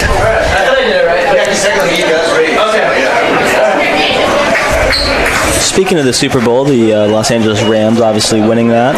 It was interesting. The parade had probably less people than That's people what I here saw today. Yeah. Fickle crowd. It's one of those things. I don't think Los Angeles really wanted a team, and they were put them there forced for on. the market. And it's actually in Inglewood, so it's kind of this weird thing. Fouled off. But it was a good Super Bowl. Obviously, I would like to see Joe Burrow win one as an LSU fan, but nonetheless, he'll probably be back there again. I can't imagine he won't be. Well, tell Dan Marino that. Oh, that's just true. There was a long list. I think they were saying 16 players who ever lost their first Super Bowl in their second year never came back. So let's see if Dan Marino, probably the most famous. There was one other one that they mentioned, and I can't remember who it was right now. Name? Went up high and missed it. Namath, maybe? He won. No, he won Super Bowl III. Oh, yeah, he did. He won, yeah, He predicted it, and he did it. Well, they were mentioning Joe Cool. That's where I they had all the Joe Cools in there. Lined up.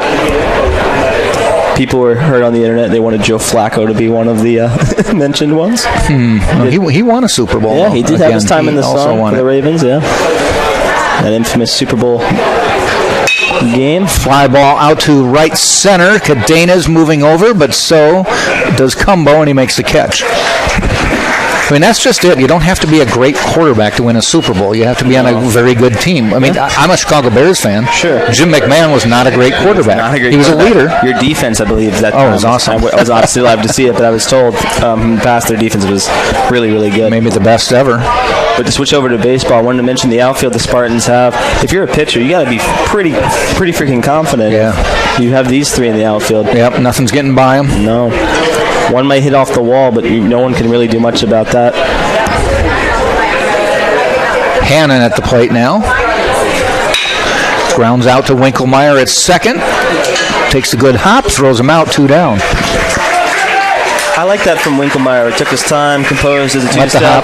It's something that takes for granted. He makes it look easy, but a lot of second basemen like to rush it over or maybe think there's a step ahead of them, and that's when errors occur. But he seems to be really good in the field. Now, if J.D. Urso does that at short, indeed, they may beat it out. Exactly, but second baseman has a little luxury. Sure, that's why I love playing second. You could fumble the ball, screw up, and still have plenty of time to get over there at first. Tripp at the plate. Struck out his first time up. Beautiful curveball. Nice pitch, yeah. Didn't get the call, but deserves the credit. Indeed. It was a good first pitch, because if he doesn't chase, 1-0, but hey, now he knows that might be the next pitch coming.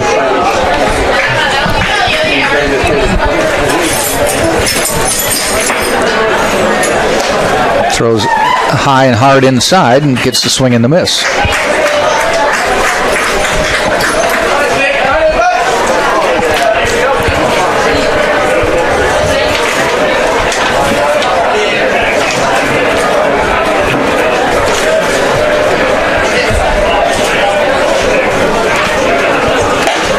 Ball a little high.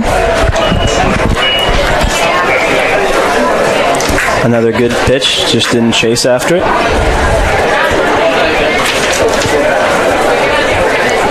I also heard David LeBron is back in the house tonight. I think he's All-American for the Spartans. Tom Colby can tell us. I think one of the players said, I think he's up at AAA. He's made up his way to AAA? That's what I heard. Swing and a miss. I don't even know if he knows this. Before I even came to school here, I was asking questions. I thought maybe I'd try to play, and obviously I was way over my head because I didn't really know too much about the team other than going to one game and then winning like 17-1. Should have probably put 2 and 2 together. But I talked to him, and he was very responsive. Talked to me about the game of baseball through direct messaging. Super nice guy, All-American for the Spartans. Yep. Would probably be starting a game like such as this. He was the Friday nighter. Yeah. Fly ball foul.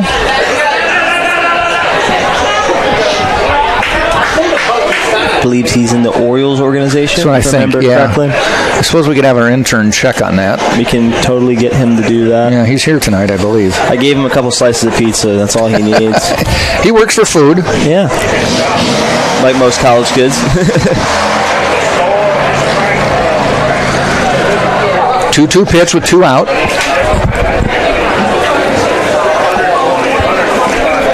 And didn't offer. And they called him out. They did. All right. He did go around. Called strikeout. So another one, that's 7 for the game for Herb. And we have now played 3.5 innings, still Tampa 1 and South Carolina Aiken nothing.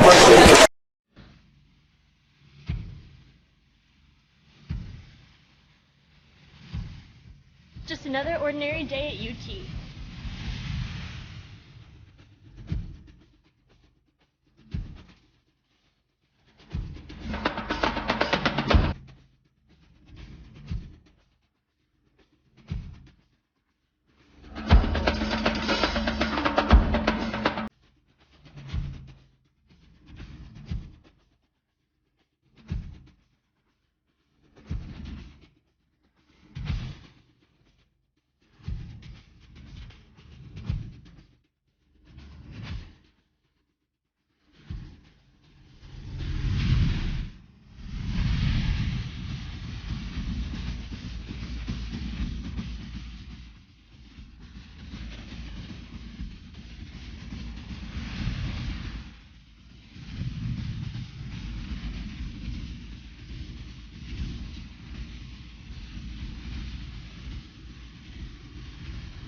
Shortest hula hoop contest I have ever seen in my life. Bottom of the 4th, Spartans will send up Lions, Sullivan, Glancy. Well, folks, you probably missed it because there was commercials playing, but we had a hula hoop contest and possibly the shortest hula hoop contest in the history of hula hoop contests. A couple little kids down behind the screen. But everyone having a fantastic night out at the ballpark. The number 1 nation Spartans lead 1-0 here in the bottom of the 4th. Cheerleaders make an appearance. Spartacus makes an appearance. Kevin Kiermaier makes an appearance. Good night. Lions struck out his first time up.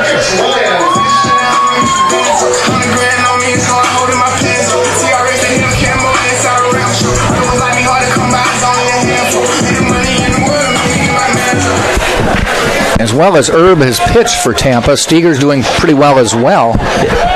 One mistake, and it's 1-0. Inside, that's twice now Jamarcus has had to move his head out of the way quickly. After the 3rd time, you just got to start wondering, did I do something? Did I cut you off in traffic before the game? Yeah. Did I say something on Twitter?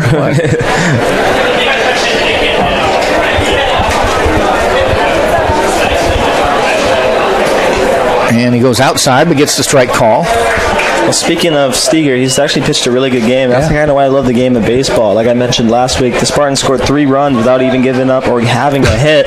And like I said, he's pitched a great game so far, only given up 2 hits to the Spartans. One just happened to be almost 450 feet hitting the new bell tower over there.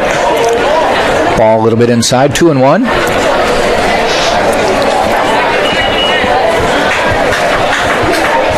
I don't know if you've seen the bell tower yet, Jack. I have not. It's been a fixture on campus. People have been talking about it. Arguments whether it's 68 or 63 bells. Nonetheless, it's this massive bell tower. Can't they count them? I think there was a post made on a social media, like a student social media thing, and it's just been an argument people have been having. But yeah, you could easily count them. Easily count them. Okay. But no one's thought of doing that yet. Really? Nonetheless, they've been thinking about that for a while now. They've been talking about it. People have been asking for more parking, and then they build a bell tower. So nonetheless, I believe it was donated to us, so I guess that makes sense. But it's new to the campus. 3-1, swing and a miss. We'll go full.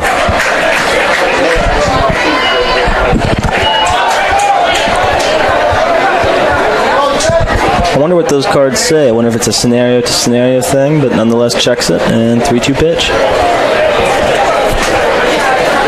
Ground ball. Steger off his mitt. Lions may beat it out, and he did not. A fantastic play. Nice play by the third baseman Blankenship. To throw him out after deflected off of Steger's mitt. If you're Steger, you may want to buy him a steak dinner. Just saved you from an error. You are all I long for, all I worship and adore. Brings up Dan Sullivan, who launched one his last time up. One of the classiest walk-up songs in baseball for Dan Sullivan, Frank Sinatra.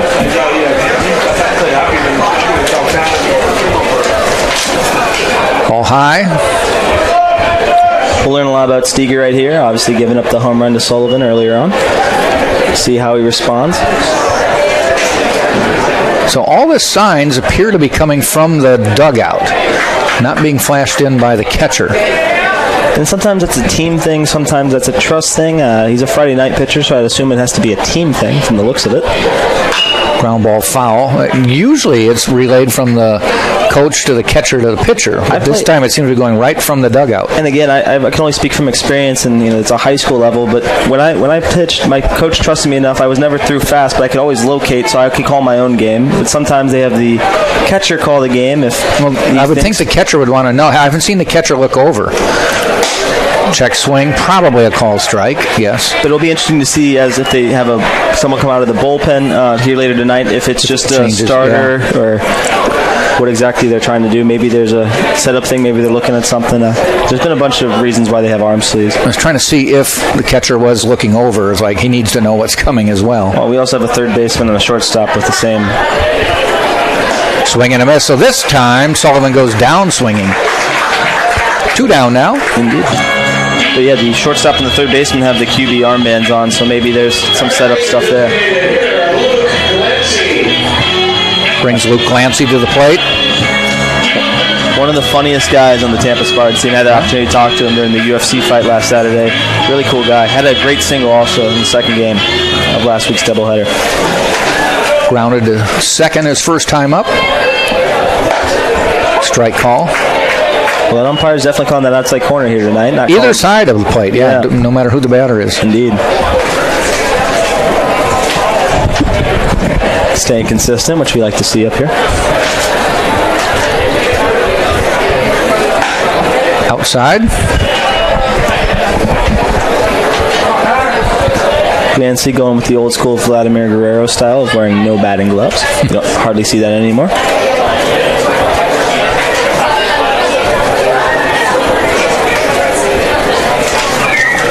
One and one. 2 and 1.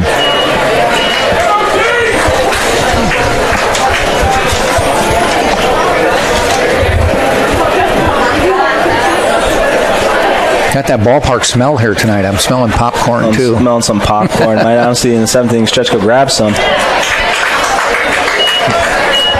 Clancy almost swings out of his helmet on that one. Just about.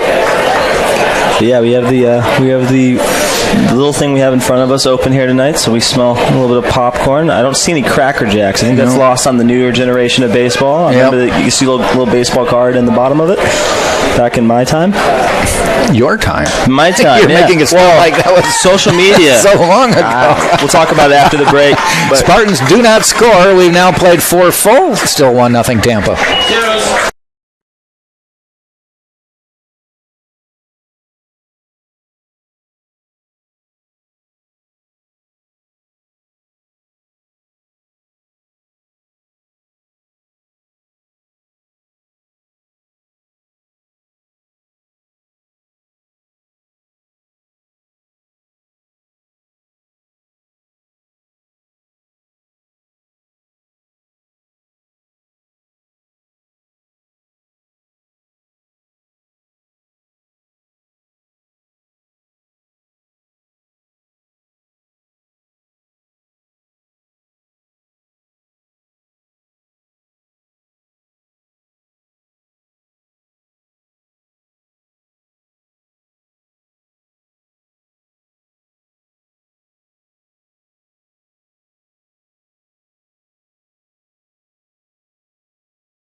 Striking him out, but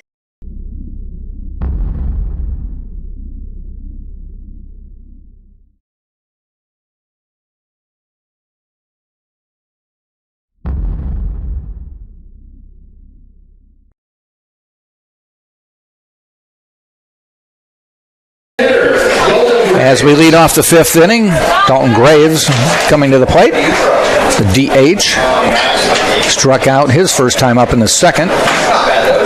But Herb has done that to 7 batters today.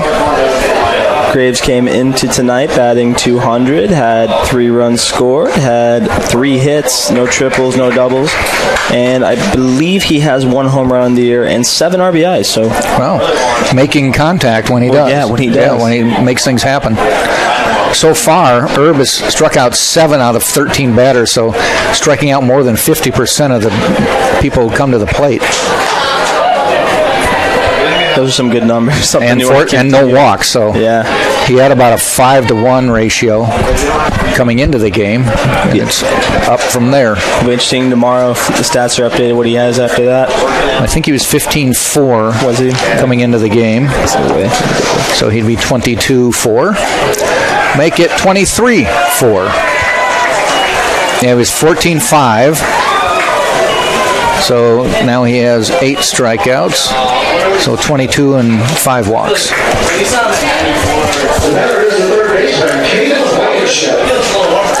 Blankenship to the plate.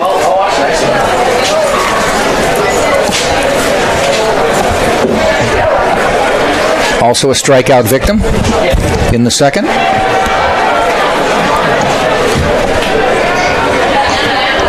We are moving right along. We're way faster than that second game, I can promise you. We're here at 7:22 p.m. Game time started, I believe, 6:15. So yeah. You're here in the top of the 5th. Close game, though. It's the closest one I've seen, at least at home so far. Well, the only thing closer would be no score. Yeah, that's true.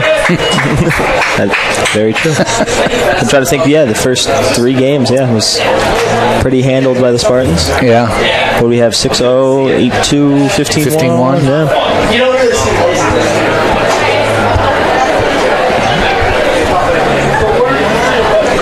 Nice pitch. Urso. Oh! Glances off J.D. Urso. I think that thing was just spinning as it went. It'll be interesting. Zipping out to him. I think you give that a hit because it was a hard hit ball and also it's tailing, so that's a tough one. They're calling it an error. Okay. Got his glove on it. It's a tough one with it tailing, but I understand either one could be the scoring on that one. It's a toss-up. I can also see from Urso's point of view, obviously you're watching through the camera, but the ball seemed to have been tailing and you got lights in the background. So it was a nice pitch curveball, but it was also hit on a pretty... That was on a rope. It was on a rope, yeah. Goes down as an E6, puts a runner on with 1 out, and brings Sharp to the plate. It may work out in his favor, as all they need is double play to get out of the inning. Swing, tap, foul. Wearing the number 42. Haven't seen that one in a while. No.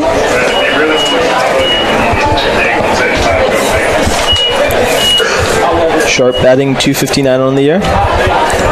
1 run, 7 hits, and 1 double and 5 RBIs. You could say Sharp has been hitting sharply. Ground ball hops over Sullivan. That's going to go into right field. Blankenship's going to head to third. Sharp will stay at first. Runners on the corner, 1 out. Well, Jack, I don't know. Slap that one through. Yeah, I don't know if we mentioned. I believe you mentioned earlier on in the broadcast. Tampa moving to an all-turf field. It looked like it was a turf field here. It bounced up and over. That's the talk for next year, an all-turf field. You do have to. No dirt anywhere. If it bounces up and over Sullivan, it gets up there because Sullivan's not a small first baseman over there. Be interesting to see how Aiken handles the situation. Runners on first and third with 1 out.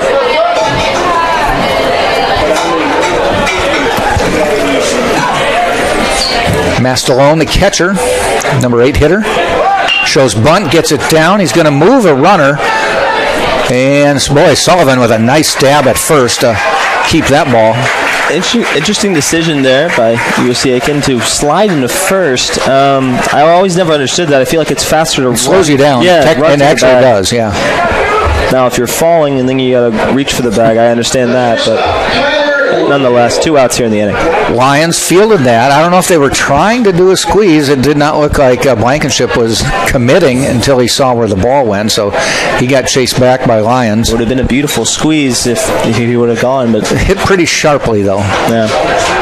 2 outs now. Runners, though, second and third, so a base hit more than likely drives in 2. This is Littlefield, the shortstop, the 9th hitter in the order. Littlefield came into the day batting 105. Well, he's below that now because he struck out last time up. I think he's now 2 for 20, so it'd be an even 100. He has 2 hits on the year, so looking to capitalize for his first 2 RBIs in the season. Herb, making sure he doesn't do that. What's that? Foul back.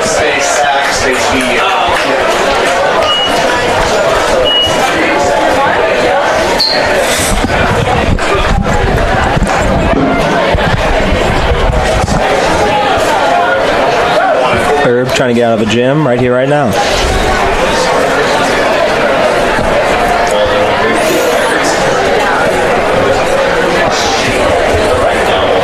Long look. Here's the 0-2 with 2 outs.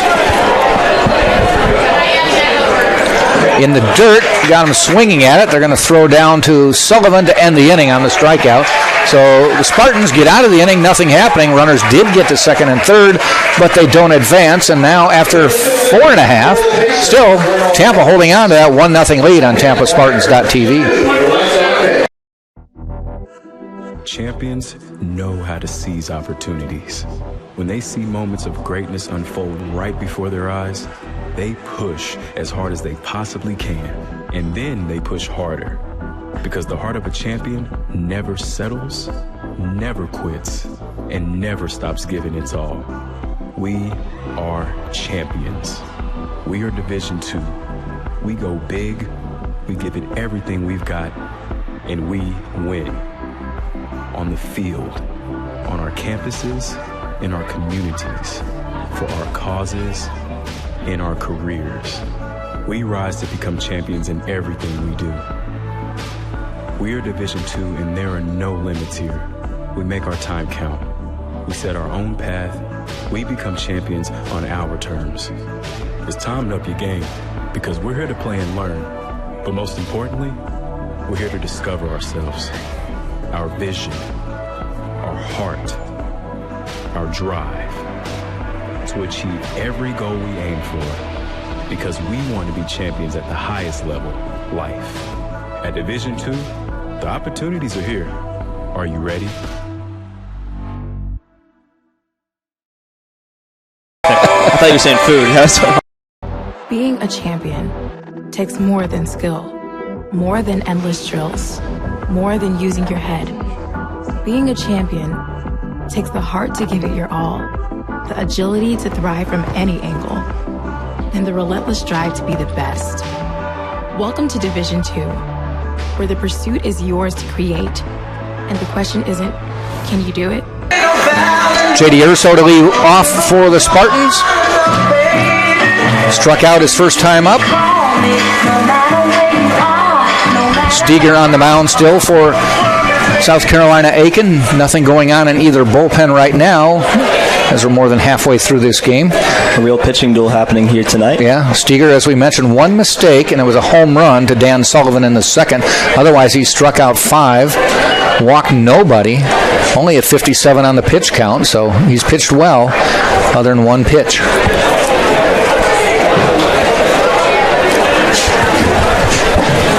Might be that arm motion I brought up earlier that might be throwing off some of the Spartans, especially righties. I remember when I pitched, people had a hard time changing of angles.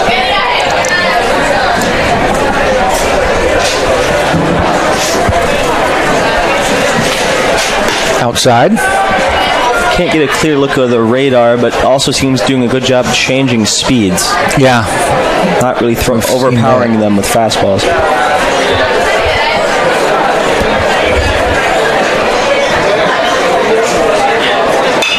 Pop foul. Urso slaps the bat like just missed that one. Not too deep for him. If he pulls it, he's got room to run. You get it if he goes down first, he's got room to run. Inside. It's interesting how they play the Spartans. They leave the right and center field gap pretty wide. Yeah, they do. If you get a ball out there, you may be running for a while.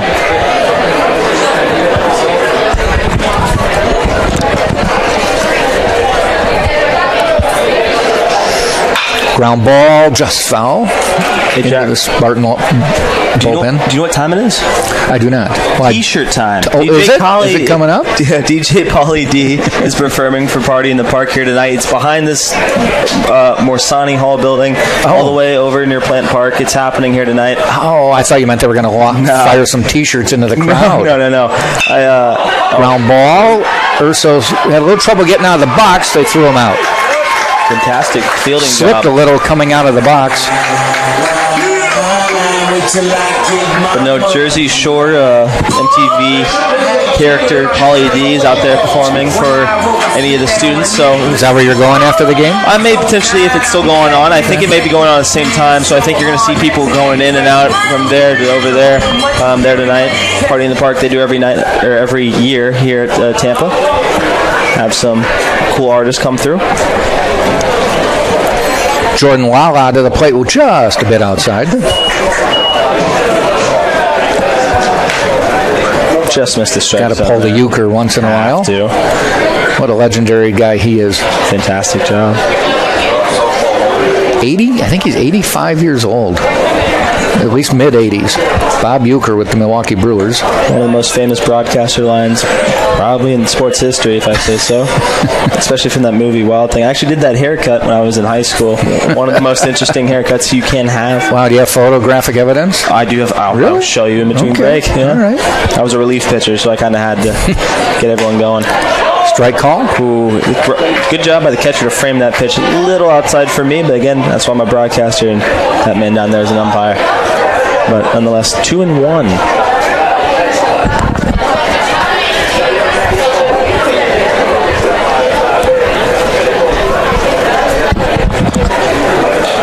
A little bit high that time.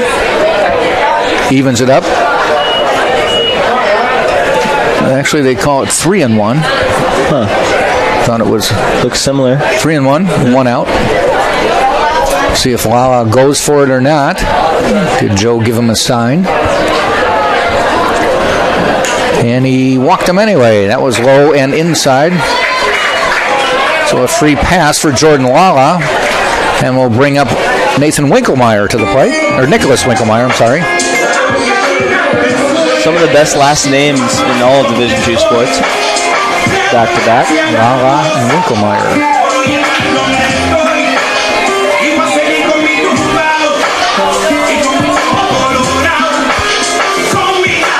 You can sort of see it on our camera, some pom-poms flashing. We do have cheerleaders coming up the aisle tonight. Don't often see cheerleaders at baseball games, so it's kind of a nice little change of pace. And got to give props to Mr. Kevin Kiermaier. He's still down there doing giving photos. At least we're here in the bottom of the fifth. I believe he started in the top of the third. So that's 2 full innings of photos. Yep. And he was doing them before he walked up. Seems like one of the nicest guys that you ever meet. What a ball player, though. Really good, really good outfielder. Has a platinum glove, has 3 gold glove in his own right. So he will make plays that your pitchers will just bow down and say thank you. Well, when pitchers get their year-end bonus, they throw a couple bucks over his way. Ooh, inside. Close. Actually, this is Cadenas. I said Winklemeyer. It's Cadenas. When asking him questions, I didn't want to misstate him, but I believe he's played in 2 World Series. He's definitely played in 1, or he's been a part of a team that was in 1, for sure. He's in 19, right? Yep. Going. Runner goes, throw down to second, gets away, and he's not going to be able to advance, though, but getting the stolen base is Lala, now in scoring position with 1 out. Now what, are they calling him back? Okay, so Joe Russo's going to discuss with the umpire what's going on. What is the play? They're sending him back to first. Were they saying it's a... I don't know if they're saying... I think they're maybe saying Cadenas got in his way and inhibited the throw. Because Cadenas is walking back to the dugout. From up so here. So dead ball at that point. From up here, I didn't see anything too... He was sort of in the way, but he was in the batter's box. He wasn't like on the plate. But I thought the rule was as long as he made an attempt to at least... I can't say that he did, but he kind of stood straight up in the box.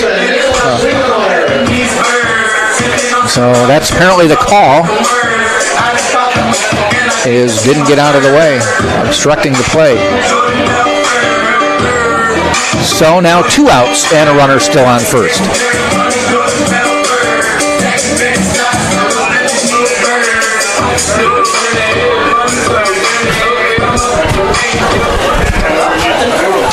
And now Mr. Winkelmeyer to the plate.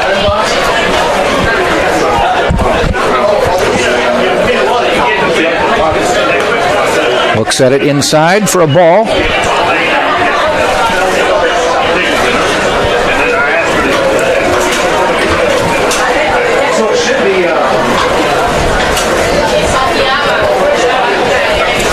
Let's see how long Kiermaier takes photos with these people. We may be sitting here in the 7th and they'll still be doing it. Hasn't even been able to watch the game. Has it? It's safe to say if you show up to the ballpark tonight. He should have stayed with us because he kept saying, what a beautiful view you guys have. We should never have gone back.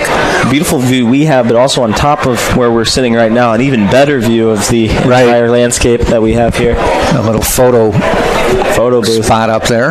If we could somehow wire it, we honestly should probably put the camera up there, but I think it's too much stuff. You got to move it around.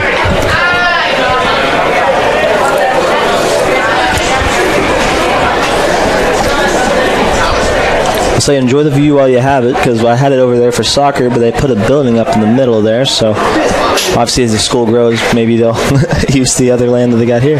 Yeah, that whole soccer view, which is just over the right field wall from here when I first started doing soccer games, the other side of the soccer field was a practice soccer field, two practice soccer fields. You remember that, don't you? Yeah. It's gone. Yeah. I remember my first classes were there and got mowed down about a week later when I got to college, nonetheless. Then they put up a building. There's slapping in a base hit.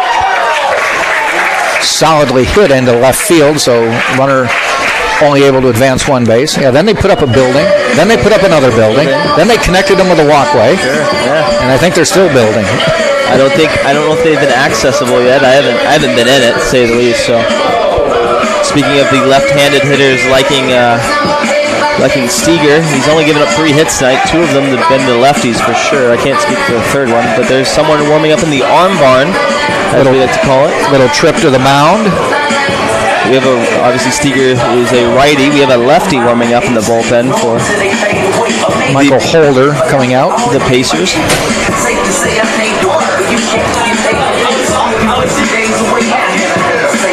First trip to the mound for either team tonight. Been a very efficient game to this point, but understandably now with runners at first and second in this inning, you don't want to lose that. You don't want to lose one-run difference. And Spartans like to hit with 2 outs, so it'll be interesting to wonder we may have seen the second run score if the interference doesn't happen. But nonetheless, we're sitting there with first and second, 2 outs. And they know it's the top of the order with E.J. Cumbo, who's a dangerous hitter. Yeah. It's been hitting Oppo tonight, but there's a lot of room over there on the right field line. Twice he's gone down third. Once they stopped it, and once it got through. It'll be interesting to see how Steger pitches to him, knowing that the last 2 at-bats. But there is a lefty warming up in the bullpen. He does not manage to have a QB armband, at least from the looks of it. Maybe they hand it off when they change, but we'll find out. First pitch, call strike. Cumbo's not necessarily a late swinger, but he has been in this game.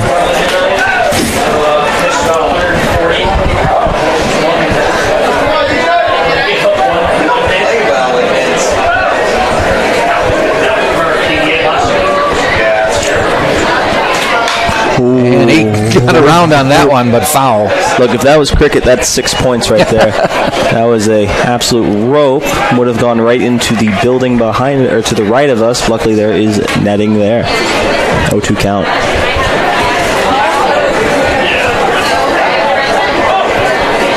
Steger in the stretch.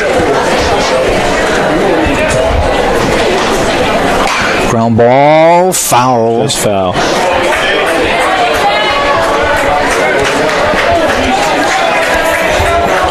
Runners trot back. Drew Earhart on deck, hoping he can get to the plate. Drew likes to hit with runners on, so it'll be interesting to see if Cumbo can get this 2-out rally going.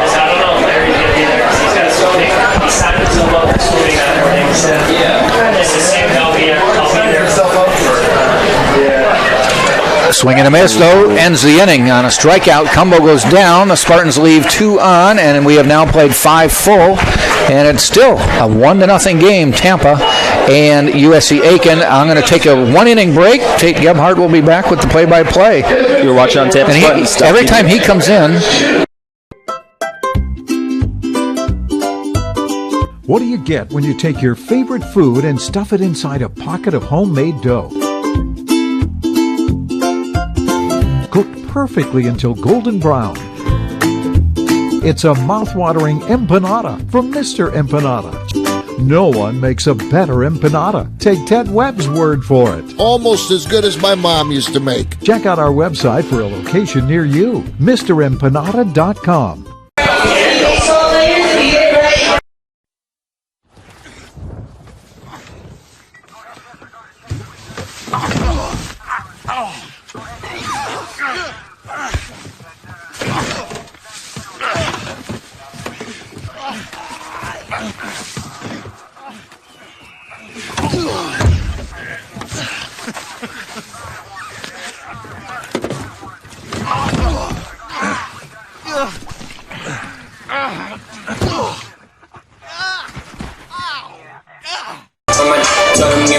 Being a champion takes more than talent, more than the perfect pass, more than using your head. Being a champion takes the spirit to always push harder, the ability to overcome any hurdle, and the fire to be the best. Welcome to Division 2, where the pursuit is yours to create. And the question isn't, can you do it? It's, will you? Hey, how's it going, everybody? Of course, it's your mother's favorite Division II broadcaster, Tate Gebhardt, here for the top of the 6th. The University of Tampa leads 1-0 against USC Aiken. And also, if you know what time it is, it's T-shirt time, everybody, over there in Plant Park. Party in the Park is beginning right now. DJ Paula D also used to be on Jersey Shore performing for us Spartans. Every year we have a Party in the Park, have some awesome guests coming through. Nonetheless, bunt, trying to throw him off. Good surprise idea by the Pacers, but just went foul. Herb having himself another fantastic outing, striking out 9, only giving up 2 hits, 5 innings pitched, and only giving up the 1 double early on in the first. Not many hits given up between the two teams. Obviously, the 1 run scored by Dan Sullivan, hitting an absolute monster shot into the night. Straight dead center field. For Joe Urso, you just gotta love to see what you're seeing from the new Spartan Herb. I mean, the first outing here at home did a fantastic job, and here tonight continuing with another fantastic outing. 1 strikeout away from double-digit strikeouts on the night. Batting for, obviously, the Pacers would be McQuillan. In the first and third inning, grounded out and lined out. Herb comes set. The pitch. Ball in the dirt, saying it hit him, and he will take a jog on over to first. Next batting for the Pacers is Sire, number 1. 1 for 2 on the evening. We have a packed house here tonight, so thank you guys for coming out. Some beautiful Friday night action. If you like Division II baseball, you're going to absolutely love this game here tonight.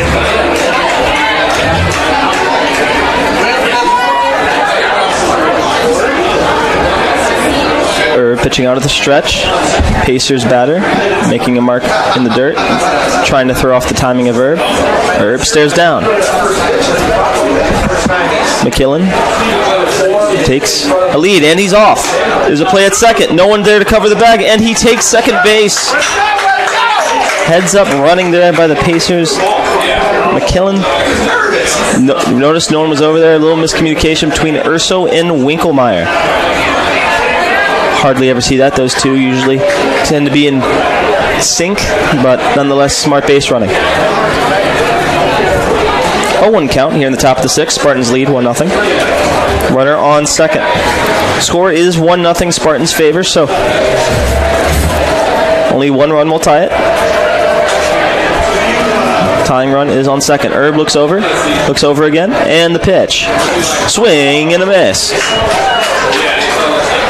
We have an 0-2 count.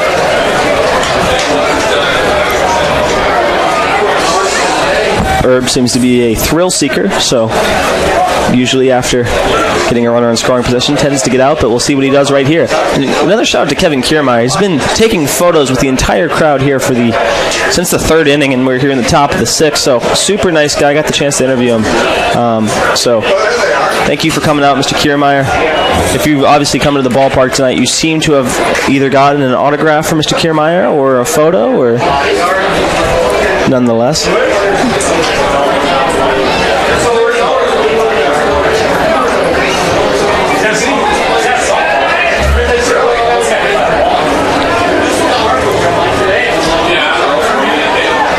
Herb comes set. And the pitch.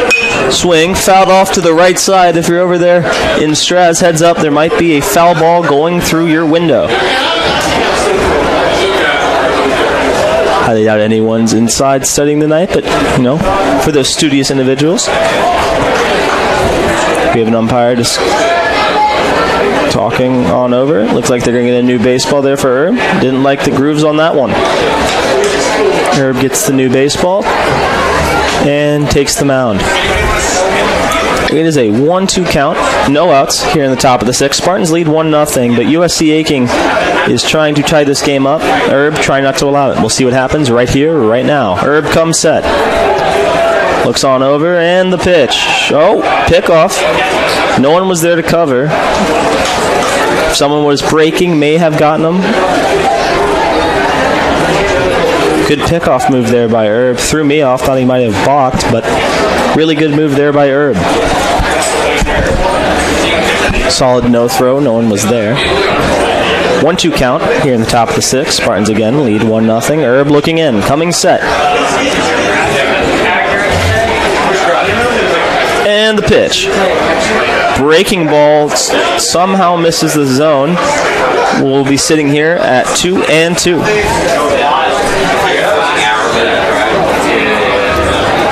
We have a plethora of marketing things happening here tonight. Doing a little pinwheel of all the players. Another shout out to them for running this thing. Shout out to Tori for obviously running everything, making everything been so successful. Talk to again to Mr. Kevin Kiermaier. The pitch in the dirt. We will be sitting here, I believe, 3-2. But yeah, no. If you're this is your first game of the year, it's an absolute great one to see. Close ball game, a lot of people out. Beautiful night here in Tampa, Florida. Obviously, if you're a student, maybe you're coming back from party in the park. Welcome. Spartans lead 1-0. Herb looks over the pitch. Ground ball hit over to the Lions. Lions looks back to second, throws on over to Sullivan at first, and that will be the first out here in the top of the sixth. That's huge for your confidence if you're Herb. Having a runner on second in a 1-0 ball game could be a little nerve-wracking, but he seems to live with pressure. Seems to love it. Now batting for the Pacers, number 10, Hannon, who has remained hitless so far tonight. Looking to change that right here, right now. Trying to tie this ball game up. Herb trying to make sure that the Pacers do not do that. Herb comes set. Pickoff. Almost into the outfield. Good job by Winkelmeyer just to get it down. Just to a little right of the bag. A smart play there by Herb, but just couldn't get the throw to the middle. It's a tough pickoff play there at second as you're turning your body. He had one where he turned one way, then tried to change it around and turn the other way. Can be tough. Nonetheless, we're sitting here 0-0 count. Hannon up to plate. McKillen at second. Herb coming set. And the pitch. Strike. Beautiful pitch there by Herb. And we are at 0-1. The Spartans have a righty warming up in their arm barn or bullpen. Pick whatever word you like. The Pacers have a lefty, from the looks of it, warming up in their arm barn or bullpen, deciding which one you would like to call it. Nonetheless, one out. Runner on second. Herb comes set. The pitch. It's a ball just a little high of the strike zone. Good idea there by Herb, though. 1-1.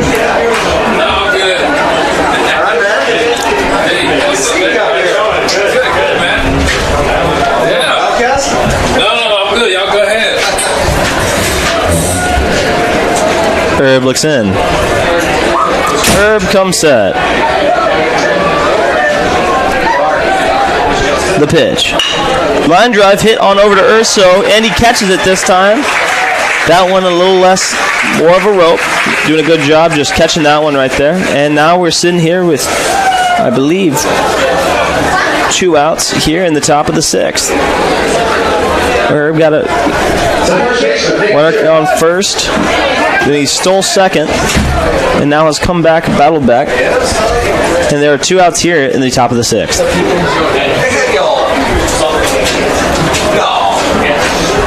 Herb seems to live for pressure, but they may pull him right here, right now. It seems as the Spartans have a player warmed up. It'll be interesting to see what they do here. Quick little mound visit. Having a Friday night to have a Friday night, everyone. Hopefully everyone's had a good weekend, or have a good Friday, and have a great weekend. Obviously, make sure to tune in. I believe it's 3 tomorrow. Spartans will be facing off here at home against the same team, the Pacers from South Carolina. South Carolina Aiken, I should say. South Carolina Aiken Pacers will be playing here tomorrow. I believe at 3. We're getting our buddy of mine to check in on that. And then Sunday at noon. So I will be there for both. You'll be hearing this voice, and if you don't like it, there is a mute button. I always like to remind people. It's a little circle, and it's got a little volume button. You can click that.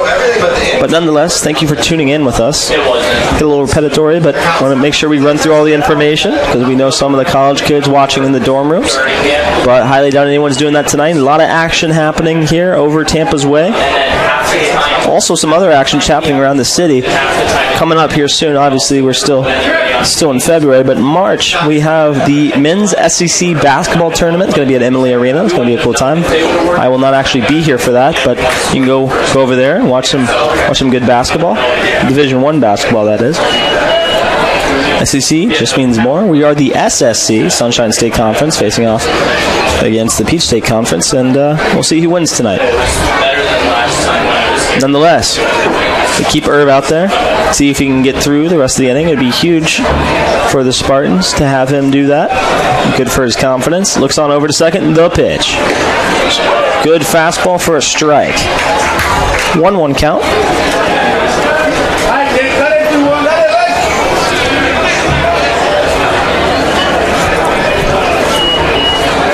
Herb looks in.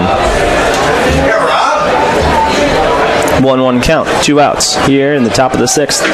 Herb comes set. And the pitch. Swing and a miss. 1-2 count.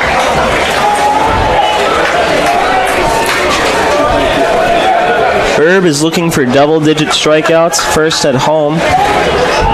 So we'll see if he gets it right here, right now. Has the opportunity to do so. Being a champion takes more than taking his time, trying to throw off the timing of Tripp. Herb comes set. Looks on over, and the pitch. Runner is running, fouled off. Couldn't tell if that was a designed hit and run or just Tripp trying to save his runner from being tagged out on the 3rd out. Interesting decision, because you're always told as a young player, never have the final out be at 3rd base, especially only down 1, but sometimes risks are meant to be taken. Herb looking to get out of the inning. Tripp looking to continue the inning. Let's see what happens, folks.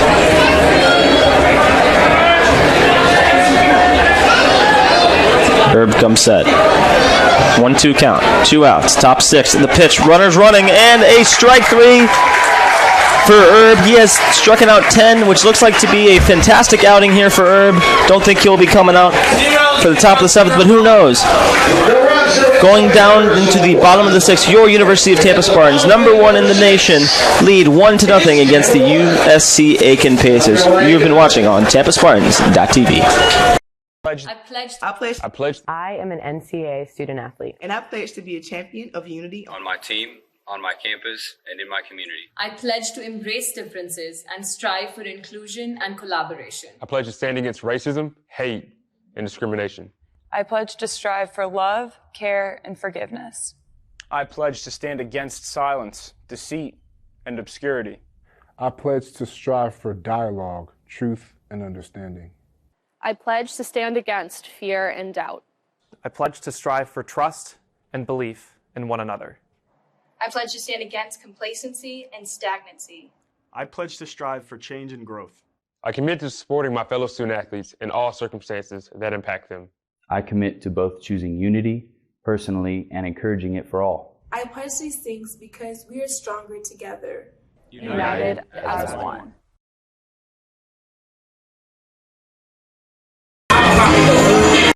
College sports. There's light at the end of the tunnel.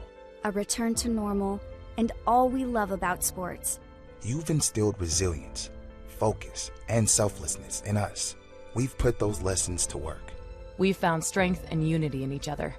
You continue to take us places we never imagined. You bring out the best in us. So when we look forward, we see the light at the end of the tunnel. We see a better world for all of us and for college sports. 5K. And we're back here for the bottom of the sixth. University of Tampa Spartans lead 1-0, and batting for the Spartans is number 2, Drew Earhart. He was 0 for 2 tonight. Had a really good homestand last weekend, looking to continue and try to get out of the 0-2 hole that he's in tonight. Spartans have a righty warming up in the bullpen. Pacers have a left-handed pitcher warming up in theirs. The pitch and a hit over to the third baseman, Blankenship. Blankenship throws it over, and the ball has gone past by, and Drew is running to second. Slides in safely. That should be an error for the first baseman, and Drew will end up on second, up 1-0. Next batting for the Spartans, number 0, Jamarcus Lyons. 0 for 2 on the night, looking to also change his night around here a little bit. Has an RBI opportunity. Drew on second. Pacers keeping Steger out there.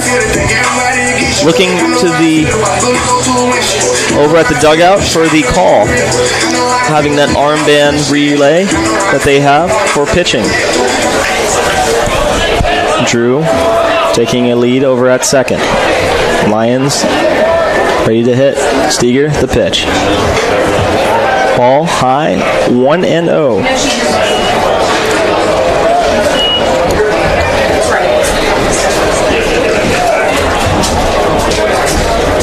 Big RBI opportunity here for the Spartans, here in the bottom of the sixth. Steger, the pitch. Lyons hits it on over to short. Sider takes it, pitches on over the first, and another error. And the Spartans are running, folks. They're holding him at third. Lyons makes it to second. Drew's at third. Runners on second and third for the only home run of the night. Sullivan coming up next. Back-to-back errors. Sometimes they don't just happen once. They come in pairs like they just did right there. That one might not have been on the first baseman, as I believe that was a harder throw.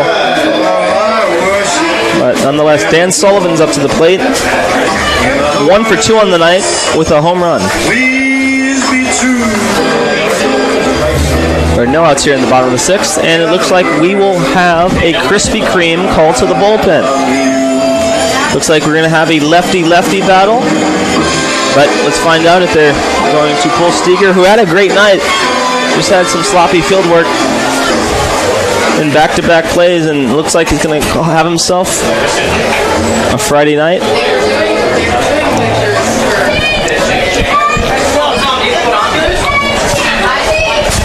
Yes, the Krispy Kreme call to the bullpen. We're going to switch it up with some of the brands we had. We had Mr. Empanada call to the bullpen last week, but this week will be the Krispy Kreme call to the bullpen. In my opinion, the better donut, superior to Dunkin' Donuts, but I've been told otherwise by my friends up north. Just can't beat that glazed donut.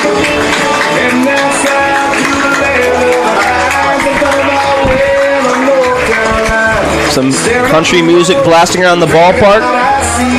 You're tuning in. My name, of course, Tate Taylor Tuck Epic. Having an awesome night.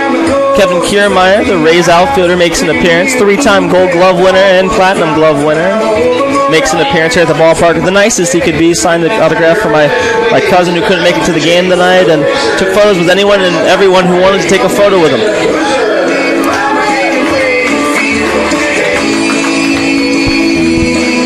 Now coming in for the Pacers, number 40, Peyton Boozer. Obviously, don't go on a booze cruise if you're not over the age of 21, but Peyton Boozer, left-handed pitcher, 5'11", 145-pound freshman from Aiken, South Carolina. bats lefty and throws lefty from South Aiken High School. Interesting to see. Interesting move by the Pacers. We are in a very close game, 1-0, but runners are on second and third. Must have a lot of trust in Boozer.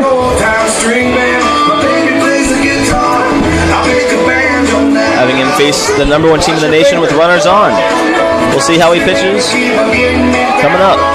But like I said, it's t-shirt time, ladies and gentlemen, if you know what time it is. If you watch Jersey Shore, like I mentioned, I have to keep mentioning this. They keep telling me. Party in the Park's happening over in Plant Park. DJ Pauly D, of course, performing this here tonight. So if you don't see some of the students here, they're going to be over there. But there's a large population of people here tonight. Definitely more than any MLB game has gotten here this year so far. Obviously still in a lockout. As Frank Sinatra sings throughout the ballpark, number 26, Dan Sullivan, will come to the plate. Like I mentioned previously, 1 for 2 on the night, hitting a long home run. That away, Dan. Make me run more miles. That's great. He's been responsible for the only 2 miles I'm going to probably have to run at the end of the season so far, but who knows? He does have power. Dan Sullivan versus Boozer. The pitch. Just hit the outside corner, and we are sitting at 0-1. Runners on second and third. Sullivan looks on over. Boozer steps to the mound.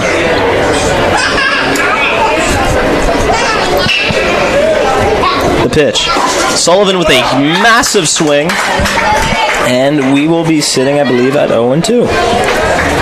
Sullivan with a huge RBI opportunity. All he needs, because there are no outs, is a fly ball to get the second run across for the Spartans. Boozer with back-to-back strikes. Boozer looks on in. And the pitch. I don't know where that missed, folks, but it missed just a little outside. 1-2. Been calling that outside corner all night. Interesting no call, but nonetheless, here we are. 1-2 for Sullivan.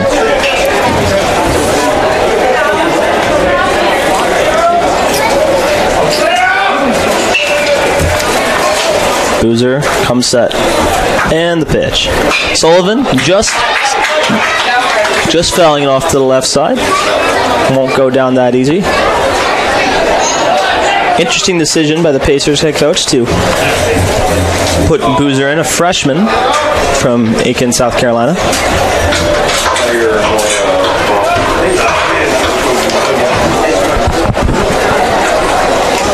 Boozer comes set. And the pitch. Ball outside, and we are sitting at 2-2.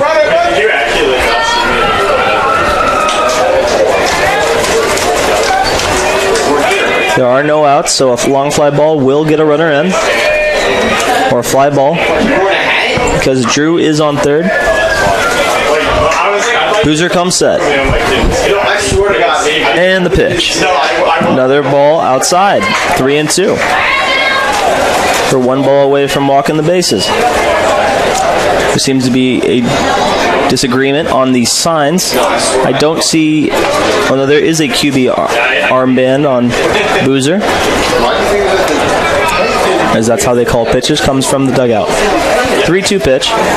Boozer comes set. And the pitch. Sullivan swings it. Center field seems to be running after it. Slides and drops. And the Spartans will definitely get one across as the Spartans now lead 2-0. A fan screaming over to second saying they might have left early, but we are sitting here in the bottom of the 6th. The University of Tampa Spartans now lead 2-0. Sullivan will get an RBI. And waiting to see if that was ruled a hit. I believe it should be ruled a hit. It is. So Sullivan continues his night, producing the only 2 RBIs for the Spartans, 1 a home run, another a blooping single. Now batting is a pinch hitter, Kian Knutson. He's an outfielder, 6 feet tall, 195-pound freshman. Throws righty, bats righty from Tampa, Florida, by way of Tampa Catholic High School. Runners at the corners, no outs here in the bottom of the 6th. Spartans lead 2-0. So it's freshman versus freshman. Here in some beautiful Friday night Division II action.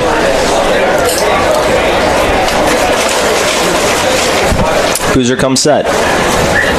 And the pitch. And a bunt showed.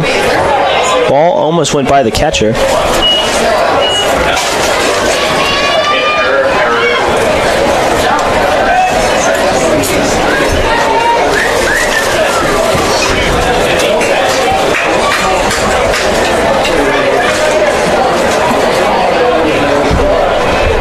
Boozer comes set. Sullivan takes the lead at first. I believe that his line's at third.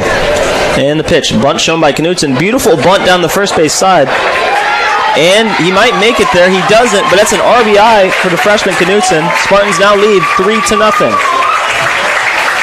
Bunting is an art form, folks. It is not dead yet.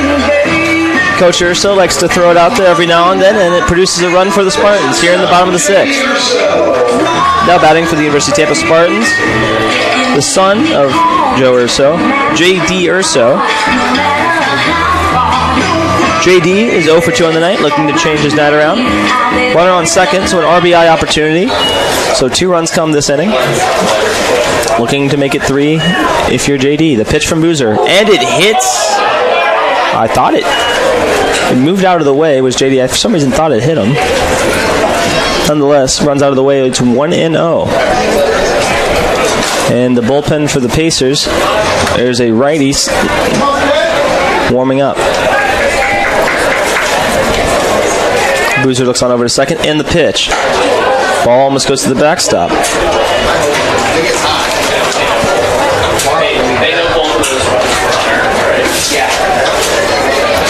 Another freshman action, and they intentionally walk him. Interesting decision. Trying to have some lefty on lefty matchup. So you hear it in the song. Number 8, Jordan Lala will take the plate with runners in first and second. 1 out here in the bottom of the 6th. Spartans lead 3-0. Have produced 2 in this inning if you're just joining us. J.D. Urso gets a free pass to first base. Now runners on first and second. The pitch outside. Hasn't been a strike thrown in the last couple pitches, as the Pacers have a righty warming up. Trying to be strategical, not working out so much for the Pacers nonetheless. Lala looking to damage. Boozer comes set. And the pitch. A strike given, I'm assuming, as a makeup call, but again, like I said, I'm a broadcaster. That's why he's paid to be an umpire, and the count will remain 1-1, or will go to 1-1.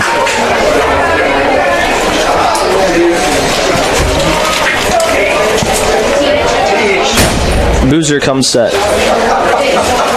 And the pitch.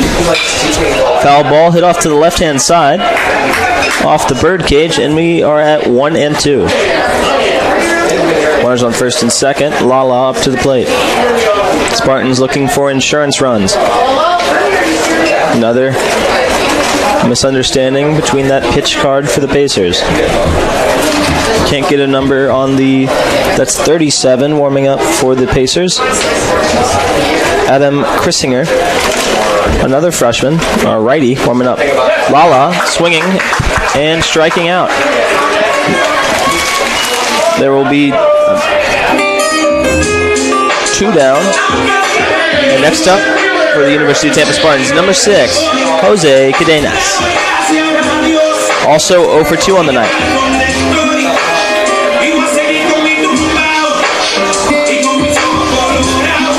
Looks like the Pacers are going to bring a righty in, whether it be this inning or next, who knows. Boozer comes set. And the pitch.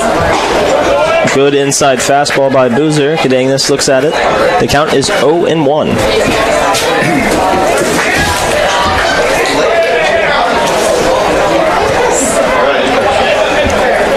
There is a decent-sized hole between the third and shortstop. So if a ball gets through there, would not be shocked if a run scores. Boozer comes set, looks on over to second, and the pitch. Ball in the dirt. We are sitting at 1-1.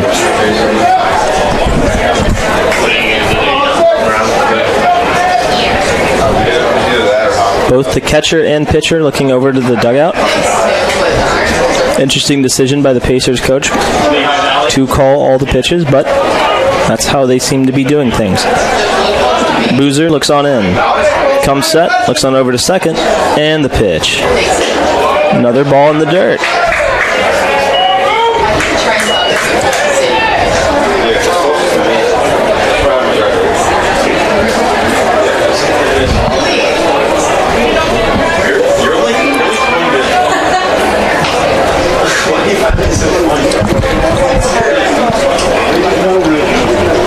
Boozer comes set, and the pitch. Ball outside. It will be 2-1. Looks like Dalton Ross is warming up over there for the Spartans. Also have another right-hander. I believe that is Nelson warming up over there in the arm barn for the Spartans.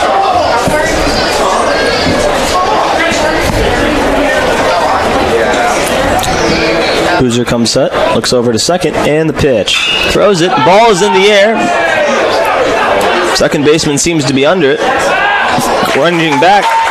And as we head to the top of the seventh, your University of Tampa Spartans now lead 3-0 against USC Aiken Pacers. You've been watching on TampaSpartans.tv.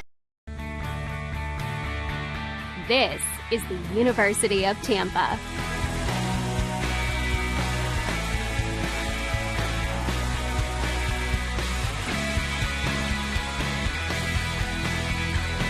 Explore your dreams.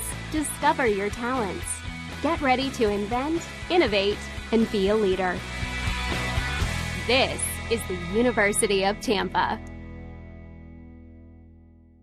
It may be.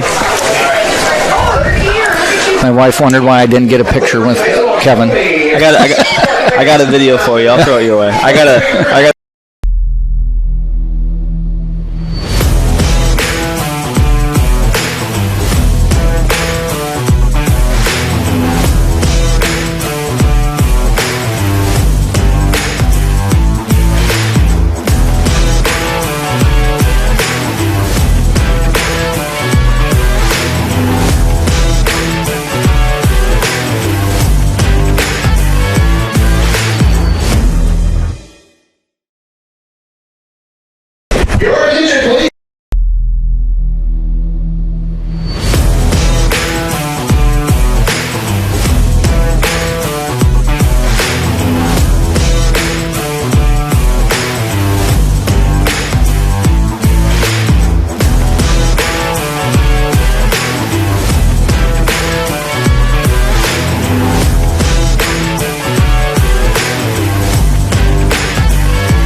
And we are back here in the top of the seventh.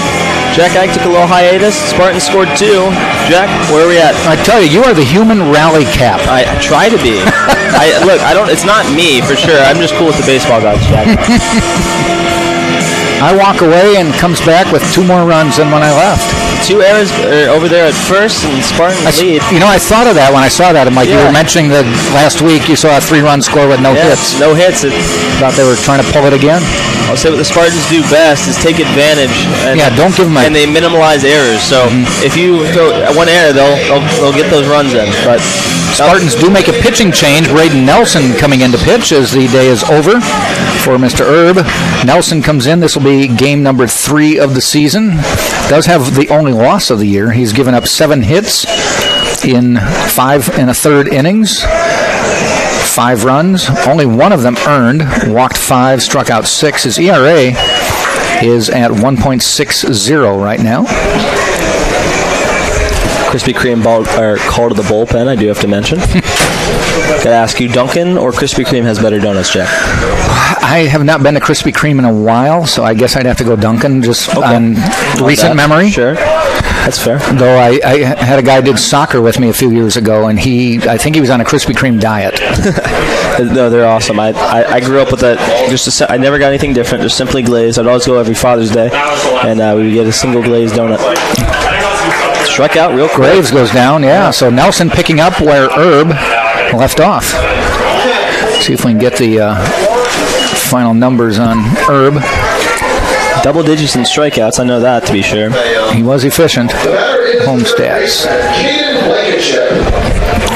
Herb, when 6 innings pitched, gave up 2 hits, struck out 10, had a wild pitch, and only faced 22 batters. So just about 50% of the batters he faced struck out. That's efficiency. Well, JD Urso seemed to, we'll see how it goes when we get into conference play, but has seemed as like almost a 1-2-3 setup. You have Nelson, you have Herb, and then Ross, I would say, is another middle guy. Have not yet to figure out who the closer is. Haven't been many opportunities for that. No, I haven't had that. Year, so this might be the game. Close enough at the moment, anyway. I see it, yeah.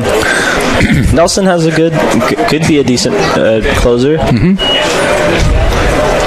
Between Ross and, Nelson, 2 different type of pitchers, but both could be pretty formidable closers. Ball high. Blankenship with a strikeout, got on with an error and got all the way to third base. Last time up, did not score. The number 6 hitter in the lineup.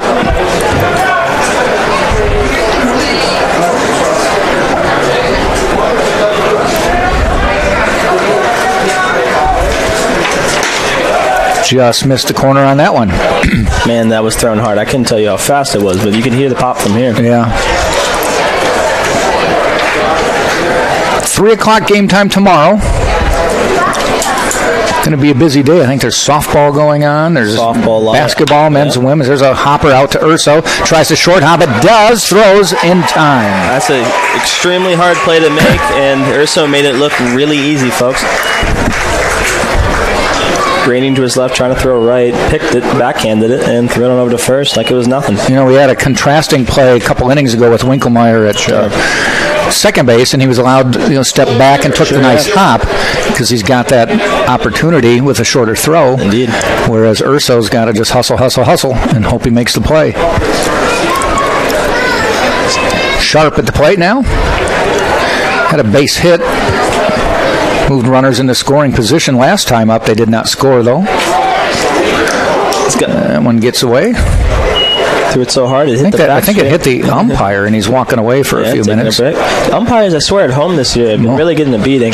That other one last week was 3 times they had to call time. Yeah, and here's the smart move that Tampa does. Drew Earhart comes out, walks him around. Joe Urso's going to come out and just to buy time.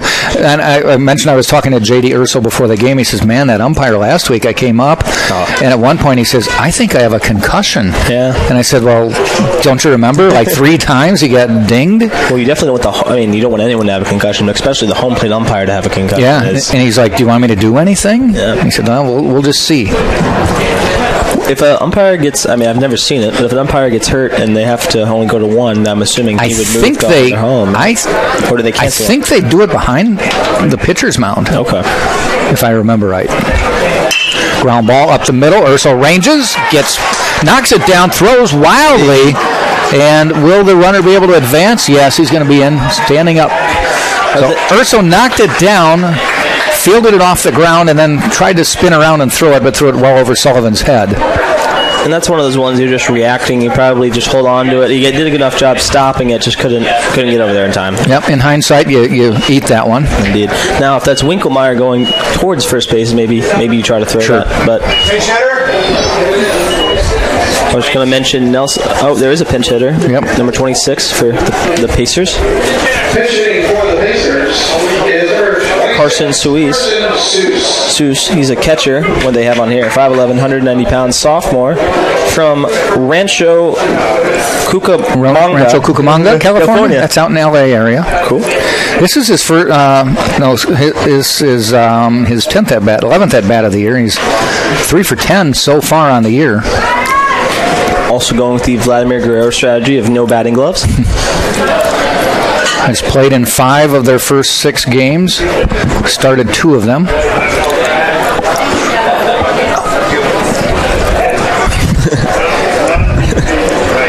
Kevin Kiermaier just walking around the ballpark, having himself a good time. My wife wanted me to get a picture with him since I talked to him earlier.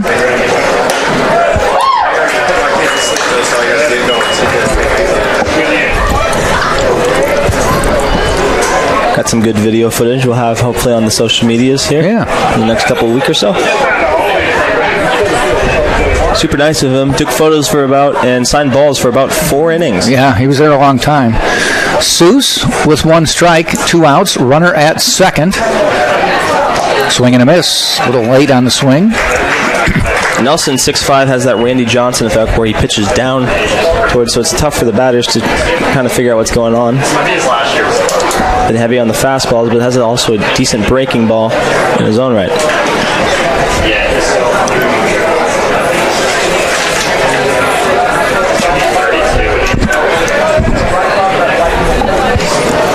Oh-2 pitch. That's a high hopper. Urso gets it on the short, throws to Sullivan, he dropped it. And a run will score. Run scores, and that will be a throwing error. Sullivan tried to dig it out of the dirt and wasn't able to. So it's going to be a 3-1 game. Runner on first. JD's had a mixed night, had some really good plays, and then had some plays that one is a little bit more understanding on the throw. 5 errors between both squads tonight. Unfortunately, JD has all 3 of the Spartan errors. That one brought in a run. The other one, first one, did not affect the game. It's one of those ones where you just look back and just kind of flush the fielding performance out. The Spartans are still winning 3-1 now. So.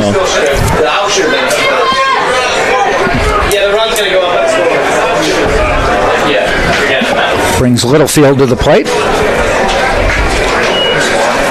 A lot of errors coming at first base tonight.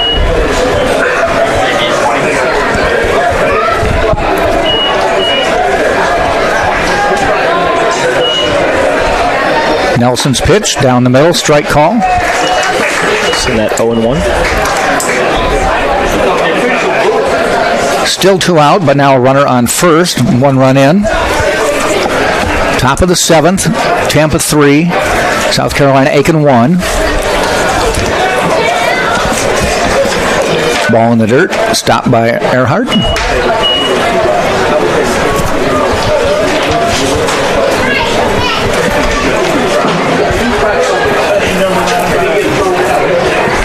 Number 20 for the Pacers, pinch hitting, Eckert. Swing and a miss. Tough to come in as a pinch hitter and have gas thrown at you. Especially a 6'5" righty.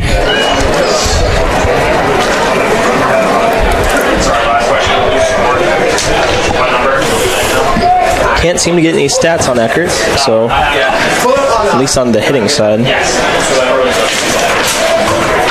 Don't see him on the list. First at bat. And he takes a called third strike. That's it. And the inning is over. They do pick up a run on a couple errors by Tampa, and we've now played 7.5, or 6.5, I should say. It's time for the 7th inning stretch with Tampa leading 3-1. Champions know how to seize opportunities. When they see moments of greatness unfold right before their eyes, they push as hard as they possibly can, and then they push harder.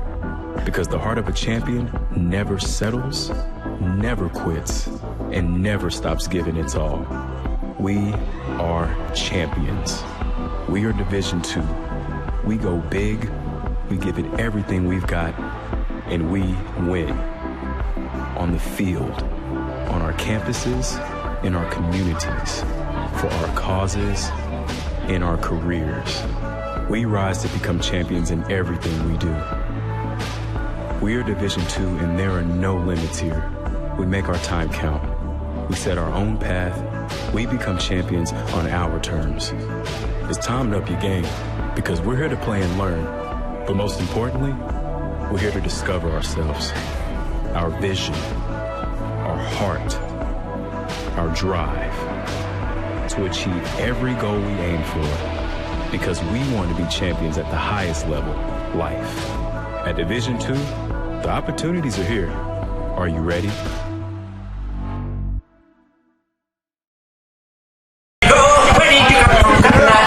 And we are back for the bottom of the 7th. Cotton Eye Joe playing throughout the ballpark. Spartans do lead 3-1. Same pitcher out there for the Pacers is Boozer.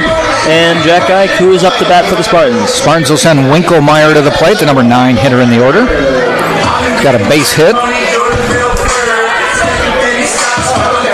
Tell you, if your 9 hitter can set the plate and get the top of the order with a man on, you're in good shape. Tap foul. It'll be interesting to see as this year goes on if the Spartans can come back from deficits, because what I was learning, a lot of teams are good at holding leads sometimes, but when they haven't been tested later in the year, tend to not know what to do. So it'll be interesting to see. It's one of the closer games, or the closest game I've seen all year for the Spartans, 3-1. And with that being said, Winklemeyer looks ready to hit. Boozer the pitch. In the dirt. They'll often say that about football teams or football quarterbacks, that they can hold a lead, but they may not be the guy who'll get you back into a game. The perfect example, at least I could think of, the Patriots went 17-0 and then came to the Super Bowl. It was a closer game and didn't know necessarily how to handle the situation, and the Giants ended up winning. Yep. Ground ball, that should sneak through. No, a nice backhander. Wow. And a beautiful play by Eckert at shortstop to throw him out. Eckert, sophomore from Grovetown, Georgia. I've heard of that school before. Over there by way of Grovetown High School. I thought that one had eyes, but he got over and ranged nicely to his right. Made the play. We've seen some really cool backhand tonight, at least in the infield. E.J. Cumbo to the plate now with one out. 1 for 3 on the night. Just inside. Flirting with the kneecap there. That's the last place you want to get hit.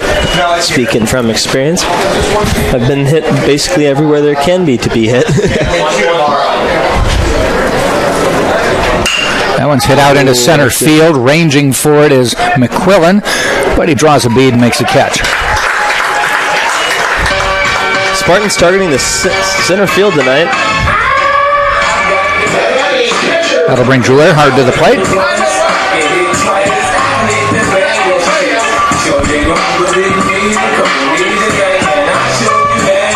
Earhart has a base hit and scored last time up. Drew, the fifth-year senior, the veteran on this team. Everyone loves him. Told me about him. Boy, it seems like he was just a freshman. Not too long ago, yeah. Well, when I came in, he was a sophomore, so it's still kind of surreal to see. Time coming in for the he was one of those prized freshman possessions or high school recruits. Speaking of having Kevin Kiermaier here at the Gold Glove winner, I believe he got a Gold Glove in his own right. Mm-hmm. At second base, I believe. Yes. He's been wherever Tampa needs him. Second. Started at second. Yeah. Played a lot of third base. Then all of a sudden started popping in catcher last year, and now he's been the catcher this year. Well, if you can help, some of the catchers with the knees, as the year goes on, and a little bit more fresh come postseason, come conference times. Tap foul. Tampa softball winning tonight, I heard. Did not get a score, but did hear they won.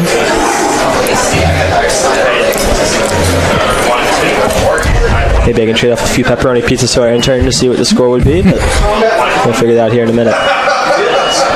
Boozer comes set. Ball in the dirt, nice stop. 1 ball, 2 strikes to Drew Earhart. Jamarcus Lyons on deck. So we have our intern here telling us 2-1 against Sunshine State Conference rival Eckerd. At home, I believe at home, right? Yeah, across the street here. Cool. Just inside. They've been all around the batters tonight for the Spartans. Nothing behind anybody yet. Nothing behind or hit anyone. I don't know if it's obviously not intentional, but no. You can almost paint a painting around the batters for the Spartans tonight.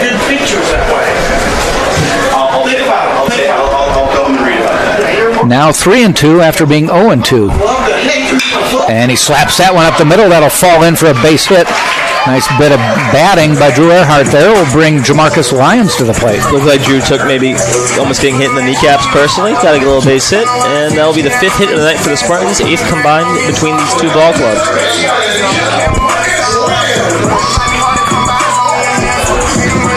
Lyons also comes in 1 for 3, scored in the 6th.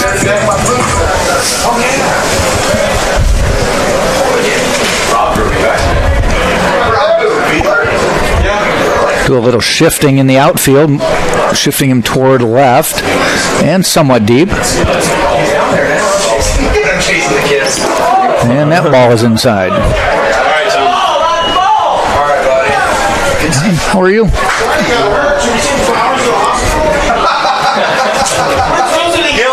you done? Are you finished? No, I'll take some more. I'll be the PA. Oh, there. Just sure. I'll just go on the PA. All right, I appreciate that. 1-0, high and outside, 2-0. There is a massive gap between the foul line and the right fielder. If he could somehow plop one over that right field, the runners will be running for sure. And Drew can run, so.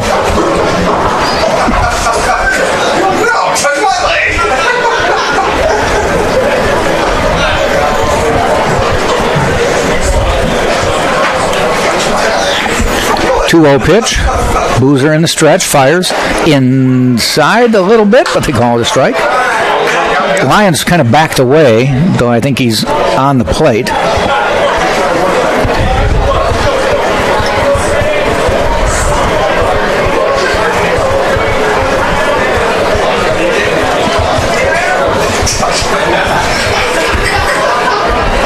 That is ripped down the line into the Spartan bullpen. Oh, in the garbage can. That is at least 3 points. I was looking down. It was like, are those legs or is that? We're lucky no one was warming up. He'd have had him. There's a little alcove where the down in these bullpens where the pitchers can sit and get a little bit away from the field, and it went right into there. Fortunately, it was no one's over there. Just some equipment, I guess. I said trash can, but honestly, I don't know what it hit. It hit something for sure. 2-2 count, though. That was ripped. 2-2 now with 2 out. Lashinsky the third, watching out, making sure Lyons doesn't hit another one his way. Popped up. That should end the inning. And that could touch the moon, folks. Eckert at short makes the catch. Major League pop-up to end the inning. Spartans do not score, did get a hit, but we've now played 7 full, and it is still a 3-1 ball game. Tampa leading USC Aiken on the TampaSpartans.com TV network. College sports. There's light at the end of the tunnel. A return to normal, and all we love about sports. You've instilled resilience, focus, and selflessness in us. We've put those lessons to work. We've found strength and unity in each other. You continue to take us places we never imagined. You bring out the best in us. So when we look forward, we see the light at the end of the tunnel. We see a better world for all of us. And for college sports. Rulai. That's right. I am an NCAA student athlete. And I pledge to be a champion of unity on my team, on my campus, and in my community. I pledge to embrace differences and strive for inclusion and collaboration. I pledge to stand against racism, hate, and discrimination. I pledge to strive for love, care, and forgiveness. I pledge to stand against silence, deceit, and obscurity. I pledge to strive for dialogue, truth, and understanding. I pledge to stand against fear and doubt. I pledge to strive for trust and belief in one another. I pledge to stand against complacency and stagnancy. I pledge to strive for change and growth. I commit to supporting my fellow student athletes in all circumstances that impact them. I commit to both choosing unity personally and encouraging it for all. I pledge these things because we are stronger together. United as one. You eat sushi, Jack? Pardon? You eat sushi at all? No. 8th inning. Music might be overpowering my voice here. Don't ask me who this is. We're not talking about La La Land. I honestly couldn't tell you the song. I know it's my generation for sure. Nelson's still out there on the mound. McQuillan will be at the plate at bat number 4 on the day. Got hit by a pitch his last time up. Braden Nelson on the mound for Tampa. Brings some heat and throws a strike.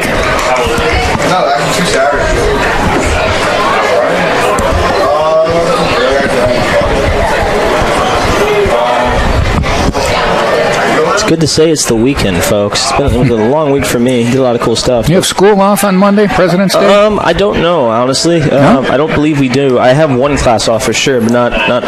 My daughter does at high school. Yeah, high school, I believe we did. I think my senior year we didn't. I don't remember why exactly, but my weeks are pretty easy nonetheless. I'm at the tail end of my academic career, at least. So years ago, Sure, years ago. there was George Washington's birthday, and there was Lincoln's birthday. Okay. And they were within like 8 days of each other. Okay. At least on the calendar, not in years. Sure. But you got both days off. Huh. And then the schools are kind of like, no, let's just call it President's Day. Yeah, they threw stuff around.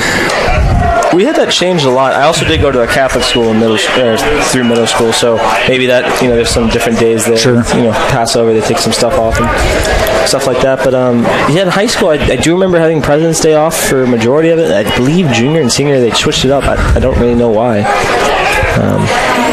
But yeah, no, my weeks are pretty good here at the end. It's Monday, Wednesday, Friday, and it's in the middle of the day, so I'm sitting tapped. Dropping it as Nelson, that's going to be an error, unless it was, did he touch it fair or foul? I think he was fair. So, yeah, that'll be an error. And that is error number 4 on Tampa today. 6th between the two teams. I don't know what the record is. I'm assuming it's really high. But higher than that, yeah. We're at 4. I think we mentioned that last year, talking about MLB record for errors. I remember in the early game, or parts of these games, they really got up there. I think they got somewhere to 50. Double digits, do you think? No, it was somewhere like they were averaging like 50 to 60 a year. Yeah, it was early, this game. Still runner on with nobody out. These games are pastime, but man, in the beginning of it must have been interesting. Sear at the plate now.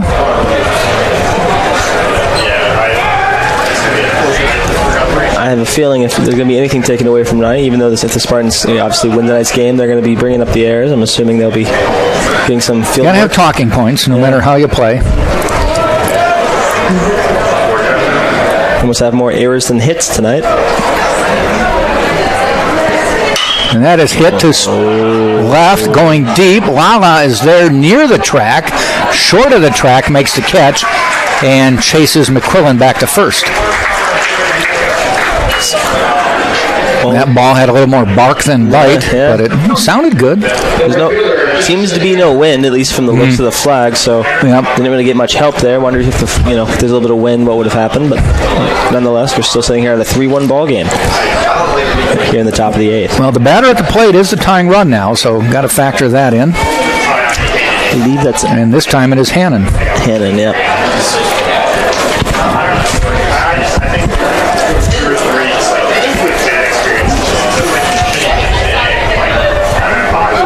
Throw to first. Hannon came in today. Well, he's going to be below 300, but was batting .308 and had 1 home run. So has done it once this year. Nelson fires. Ball high.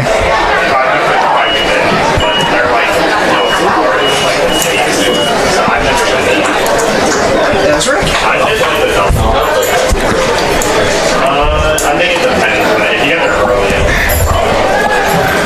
Long look by Nelson. Now he's set. The 1-0. Throw over. Got to shout out my man Ezric right here. He's doing a great job. He's doing a fantastic job so far this season. He's our go-to person. Indeed. Member of the soccer team.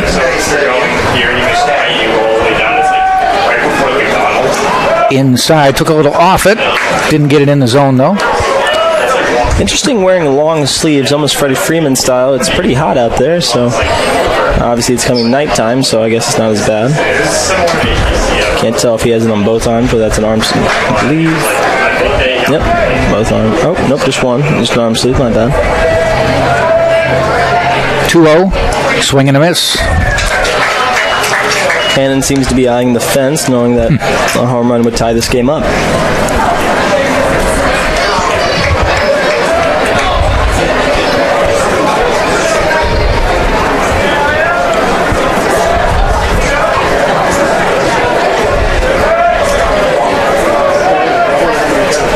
Two-one on the way. Down the middle.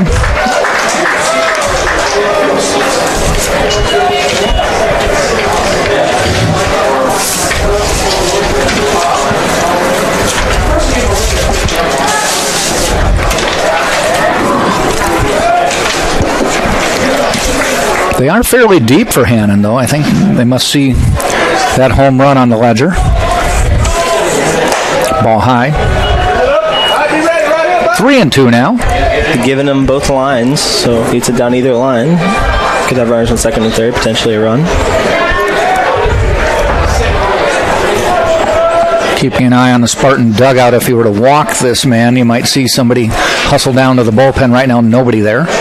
Ross was beginning to warm up a little earlier on, but it's sent down. Runner's running. Runner goes. Bouncer to Urso. He's going to have to go to first. Gets the out for the second out of the inning. Runner now on second base. Good for JD. Not had the greatest of nights, but way to compose himself in a pretty big situation and getting out there. Those are the tough ones because that ball just stayed down. And I know when I was a shortstop or an infielder, and I was a weenie anyway, but I was like, it's going to hop, and it's going to hit me. Well, it's one of those things, if you're watching at home, that's why if you haven't played the game at any capacity or you don't watch the game, it's when you see stuff like that, you're like, how do they make plays, like that, like an error? Mm-hmm. And those are just hard ones to judge because if just a little bit of wind could adjust it one way, it could bounce hop the other way. It's a stone of some sort. Yeah. This is Tripp, big swing and a miss. One thing, I mentioned I talked to JD a couple of minutes before the game, and I said, this field looks great. And he said, we had the New York Yankees ground crew come out here and laser level the field. Funny enough, the story comes full circle. I used to play in a men's beer league. I think I met the guy who does that. Really? He does it up there he does it for spring training for the Yankees. I believe did it many years up there. Can't remember his name, but I met him a few times. Well, hopefully he leveled the field before he played beer league. No, he never played. Actually, our fields were beautiful for beer league. He leveled the field for us. So nice. So, but just attesting to how great this field is. It's definitely, in my opinion, the best in D2 field wise. It's flat. There doesn't seem to be bumps anywhere. Decent. Grass is good. The bullpens look perfectly placed. It's really nice. Strike call. Ends the inning. Boy, he just took that one right down the middle with a man on second. Tripp will take a trip back to the dugout. Yeah. Not happy about that one. Gets the Spartans out of the inning, so they don't score in the top of the eighth. We've now played 7.5. It's 3-1. Tampa on top of USC Aiken.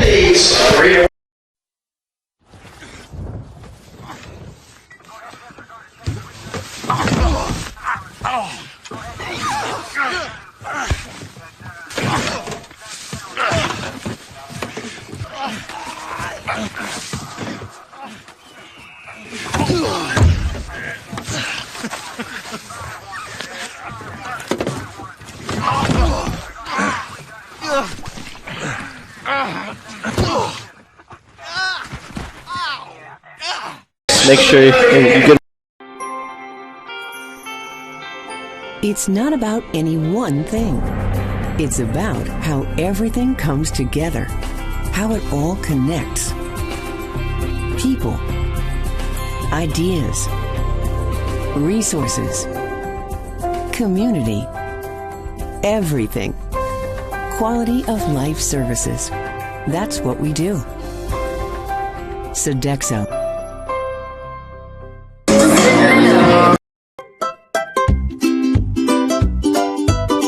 What do you get when you take your favorite food and stuff it inside a pocket of homemade dough? Bottom of the eighth we go. Leading off for Tampa will be Dan Sullivan, who's been the hitting star of this game with a home run, and he singled his last time up and drove in a run. He's had a fantastic back-to-back homestand. Well, the 16-game homestand. He's been good at home so far this year. This is just game 4 of a 16-game homestand. Don't know if that's a record in its own right, but it'd be hard to beat. Yeah. I mean, granted, teams down here will get a lot more home games because teams come down here to play them. Indeed. We've got Bridgeport coming in sooner, Mississippi College coming in later, Seton Hill, which is a ranked team, I believe, and Northwood, Michigan coming down. They've been down here before. First half of my spring break, we'll be getting to call games with you, Mr. Ike, until I leave the 8th, and then I head out on the 9th. I'm going to head my way over to Kentucky, see the Louisville Slugger Bat Museum, so that should be pretty cool. So, they're on the road there. You're going to have to be back for this, though. Yeah, for sure, I'll be back. St. Leo? I come back on the 13th. So. Okay. You're on your own. Yep. Yeah, definitely be back there. Doing a cruise we've had on the books for 2 years. Interesting. What cruise line are you taking? Norwegian. Beautiful. Going to do the Western Caribbean. We booked it 2 years ago. Awesome. And then something happened in the world. Yeah, I don't know what that is. I haven't really been paying attention to the news, Jack. And well, we believed it. So they postponed the cruise. We then scheduled it for Christmas and said they'll have this thing figured out in 9 months. Good foresight. 2 years later. I spent a lot of my life actually on a cruise ship. A single mother, so as long as I didn't jump overboard, we could get fed and do whatever we want. Sullivan. That one's hit into left center, off the wall on a fly. Sullivan cruising into second, and will get himself a stand-up double as he has a 3-hit day. I mean, Sullivan's on a hot streak. I'm going to have to ask him some lottery numbers later on because the third double in 2 weekends and 2 home runs. He's putting up video game numbers. I think that should be worth 3/4 of a mile. It hit the fence. We started going there. I'm going to be running from here to California and back. I'm not trying to be David Goggins running across the world here. Thought it was as a marketer. Thought it was going to be a decent marketing strategy. Slowly start backfiring as the year goes on. We have a righty warming up, or 2 righties warming up in the Pacers bullpen. We're not going to be going run, Forrest, run? No. I'm not. I will never be run, Forrest, run. I think a little trip from the dugout coming up here. Yep.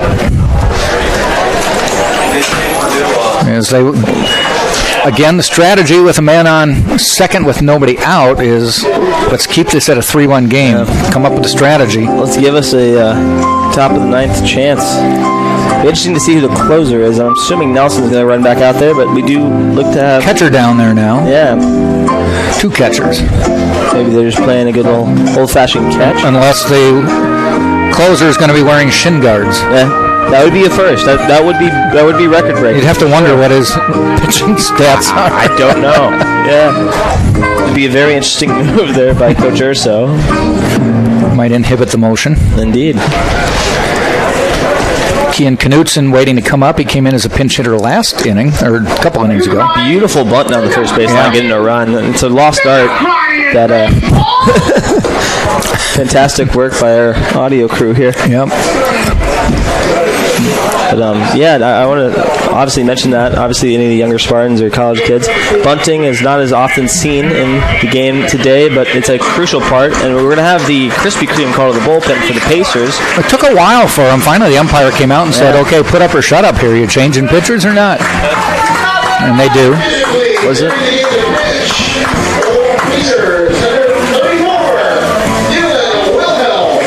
Dylan Wilhelm, right-handed pitcher, 6'2", from Bogart, Georgia. Everyone from Georgia, from North Dakota High School. Actually played football against them in high school. This is his third appearance of the year. Does have 2 saves already, so he is. Sounds like their closer coming in with a 3-1 deficit this time, though. That's a very interesting release. Only has 1 full inning of pitching in 2 appearances. Has a walk, a strikeout, and has an ERA. They've got no hits off him, and his ERA is sitting at 0. It'll be very interesting to see how they hit against him. He's a lot of movement on his pitch. He seems to bring his entire body in, rotate, and throw. Yeah, brings the knee way back to more than halfway. Doesn't look comfortable from my viewpoint, but it must work for him at the college level. Also 34, you never really usually see that number on the mound too often. I often think of David Ortiz, Hall of Famer.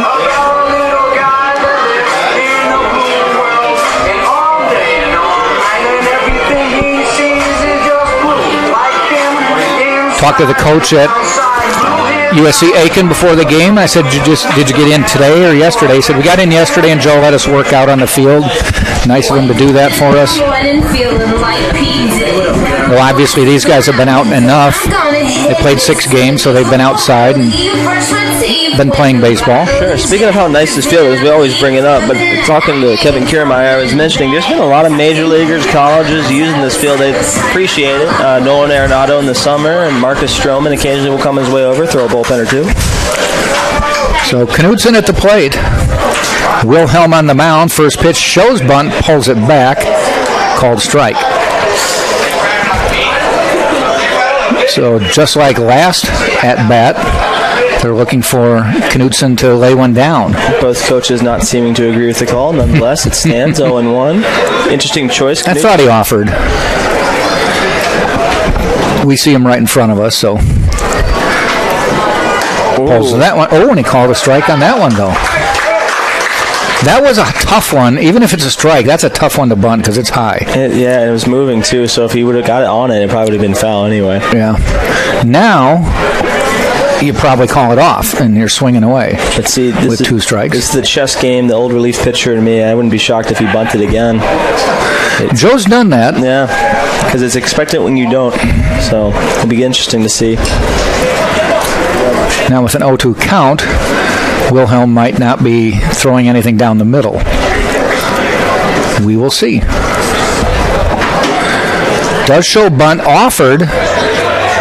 And I think they're saying, well, are they calling him out or what? No, they're saying he did not offer. They had to appeal it to the base umpire. It's a little confusing. First I thought he bunted it, then I thought he didn't bunt it. And then it was in the dirt. I think that's why Sullivan was a little confused himself, too. He didn't. But he did go through with the bunt. Had the bunt on. Now we're at 1-2. Do they do it again? Yes. Gets it down, he's out. Well, not a bad idea. Same premise. Maybe a little bit more confident in bunting than hitting at the moment. Obviously, I always found that hard when coaches would tell me to bunt, because I was quick in my younger ages, and they would tell you to bunt, and you've already tried to go to bunt twice, so you're not really prepared to hit. And when you're young, you don't have all the same strategies as you would after you don't. So you missed the first 2, and now you're sitting here. Do I just go for 3, throw it away, and if it works, it works. If it doesn't, it doesn't. See, I wouldn't have been surprised that if Joe got him to third, that he had JD bunt him in. No, I wouldn't be shocked either. Back-to-back bunts, but that's off the board now. And there's a hit over to the first baseman. Does the job. Does move him over. In effect, a sacrifice. Won't show anything. Swinging bunt, as we used to call him. Won't show anything on his stats, but that's some good fundamental baseball. Just to get the runner over. It was 1 out, and now you have up to the plate. Now up for the Spartans is Mr. Lala, Jordan Lala.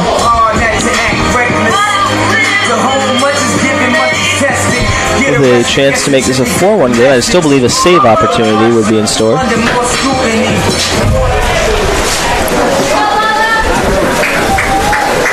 Lala sees a curveball catch the outside corner. Nobody in the Spartan bullpen, so Nelson will be heading back out to the mound for inning number 9. It'll be interesting to see if Wilhelm will pitch Saturday or Sunday, having a decent outing. Motion ball high, seeming to throwing off the Spartans a little bit. Kind of hides the ball longer with that little turn, and then kind of puts his arm down and throws it.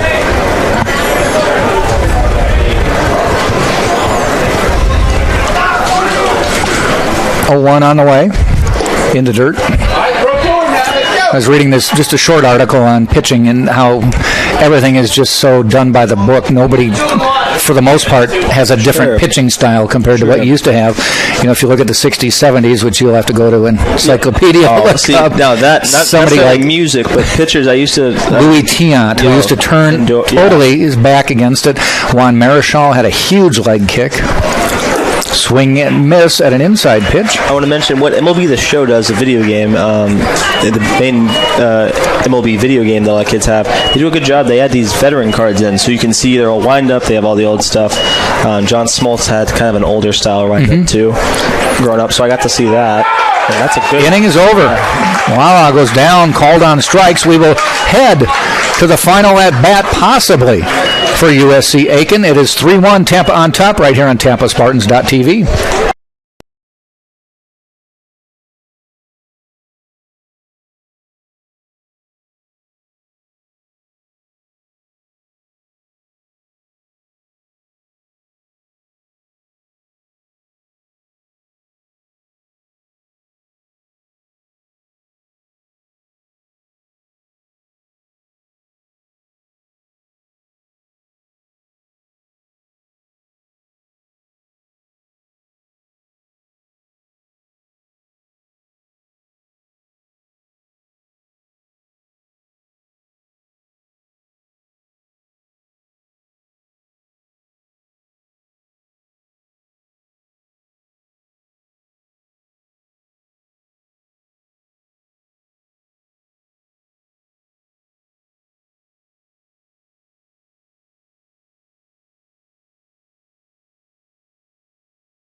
Top of the ninth, last chance for the Pacers, as the Spartans are holding on to a 3-1 lead.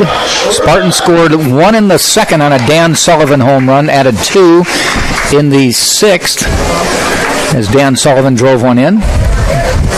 Well, everyone in the ballpark get a little unruly. Josh Rulai is now catching. So Drew Earhart's day, actually Drew is at third base. Such an asset. Play anywhere, yeah. Such an asset. If I can ever tell any young Spartans anything about the game of baseball, I didn't like it as a kid because I'm a second baseman. I want to be a second baseman. If you can play almost any position, you will find your spot on a roster somewhere, somehow. First pitch to Graves, swing and a miss.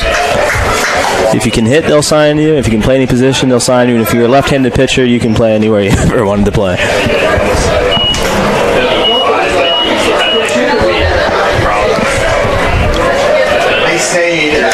Foul off. It's going to get up onto the screen. Ooh, just barely avoiding Cass Street. That's I'm amazed I never see signs, like a foul ball sign. What are they going to tell you? It may hit your car. Well, I don't know. I just... Even if they tell you, what are you going to do? True, yeah, I don't know. Swerve and hit somebody. Swerve the whole way and hope you did it. Good point, yeah. I don't know. Though I'm sure it would be very unsettling no matter where it hit on your car. No, it would be. That's what I'm saying. At least knowing that it could happen, I'm assuming insurance, well, I don't know if there's a street. It must be the city of Tampa. But yeah. I guess the school. I'm sure the school will have to pay for it. It's all been figured out. And there's another one. That one stays in. Does that go in? Yeah, it stayed in. I can't tell because of the back one over there. Landed on the Spartans' dugout. So now 2 strikes. Ball 1, 2 strikes to Graves, first hitter in the ninth. Any Spartans out there, I want to get the fun fact. How much netting surrounds the park? I need the number because it's a lot. Ball high. I could just get that square from pole to pole. I could probably... I mean, this net, I would say easily is 90 feet high, maybe 100. Yeah. Because I'm trying to think of it, if you lay it down, it would go baseline. It's about as high as Marsani for sure. Yeah. Again, that one will stay in. Yep. Hey, Sam, do you know the records for the final 9 if it stays like this? Is Nelson or Herb will be Nelson? Good start. And then I think Nelson gets a save. And the pitch. Again, it's just staying at bat, fouling them off to the left. They're staying in the park. I was going to mention that. I forgot to bring it up. Saturday, we had a 13-pitch at bat. That was a long one. And resulted in a hit for the Hurricanes, yeah. That was a battle for sure. And I believe it was one of the relief pitchers, so... 2-2 again. Which game it was. Swing and a miss. Got him to strike out. Drop third strike, though. They throw it to Sullivan for the out. 2 outs to go in the game. Spartans looking to run their record to 6-1 on the year. Nelson wins the battle. Well, he finally just threw a low one inside. Yeah. Said, I'm going to not give you the chance to hit it foul. Tap it foul. Yeah. Blankenship to the plate. 1 for 3 on the day. Actually, 0 for 3 on the day. Got on with an error, E6.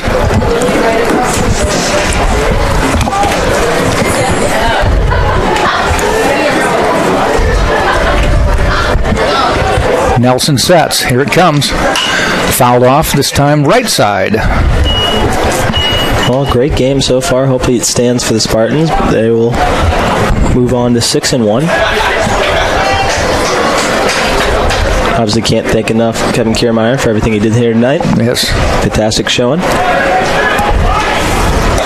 Nice off-speed pitch. Call strike 2. 1 ball, 2 strikes. Also want to shout out all the sports management and the marketing director, Miss Tori. Fantastic She's job. new here, isn't she? I believe so. Relatively. New as a marketing director, I believe. Mm-hmm.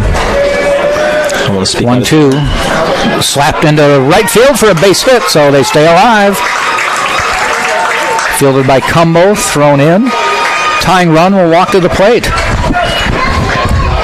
Well, I was thinking of dinner plans, but hey, you never know. Well, might be 5 minutes, might be 30 minutes. Yeah.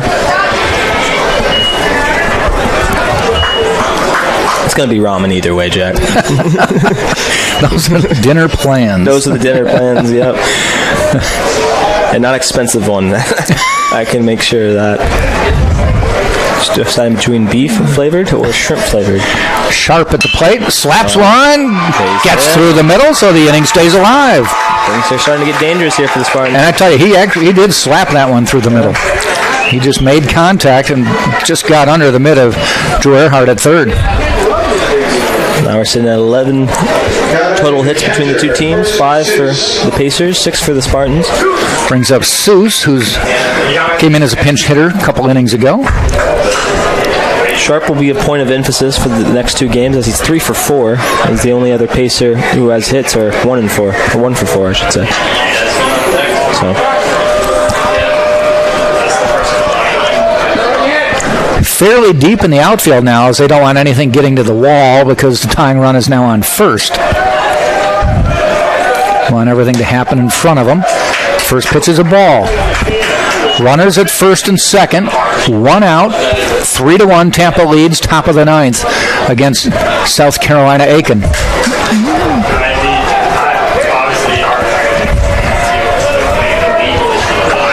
Nelson in the stretch. Look back at second. Hit foul out of play. Looked like a good pitch to hit. So the one thing about people who pitch fast, when people start hitting you, the ball goes farther. That's just how it works. So a little off-speed action may be happening. No one warming up in the bullpen. They're sticking strong with Nelson. Runners are on first and second. No need to make a change just yet.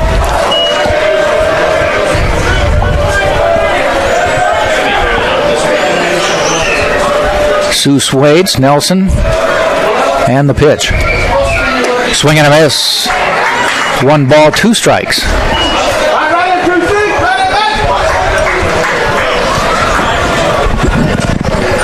Major leagues will be just like college this year. There will be no pitchers hitting. Yeah, is that official? That was National League went DH? The one thing I think they did come to a conclusion on is that Portillo Colon's lone home run will be the greatest home run a pitcher's ever hit. Famously remember down the left field line. 1-2. Ground ball. Can they get one? Dangerous. It's going to be tough. Earhart. That's a controversial foul, ladies and gentlemen. Bases are now loaded. Oh, that's... I mean, you can't challenge it. Nope. That's... I thought he was out by maybe a quarter of a step, but... It was a tough play. Earhart had to really come in and took it on the halfway to home plate. Bases loaded now with 1 out. So see, now what do you do if you're Mr. Coach Urso? Obviously, you have faith in Nelson. Bases loaded. Here comes Sam Militello for at least a little conference on the mound. Next game. Sam's the pitching coach. Next time, just remind me to be quiet. I was trying to, again, say dinner plans and may have jinxed it. Yeah. Well, you got him to rally, but now you goofed it up this way. Do for it. Metello, obviously, you want to mention, his number is retired here, also with Mr. Urso, number 7 and 22. Both are up there over there in right field. First time today the Spartans have had a little confab on the mound. USC Aiken's had a couple meetings. They're tied with hits, 6 and 6. Spartans obviously having 4 errors, which you would almost never see from the Spartans. At least one in multiple games. Nevertheless, 4, but just one of those days. Game. Spartans are still winning 3-1.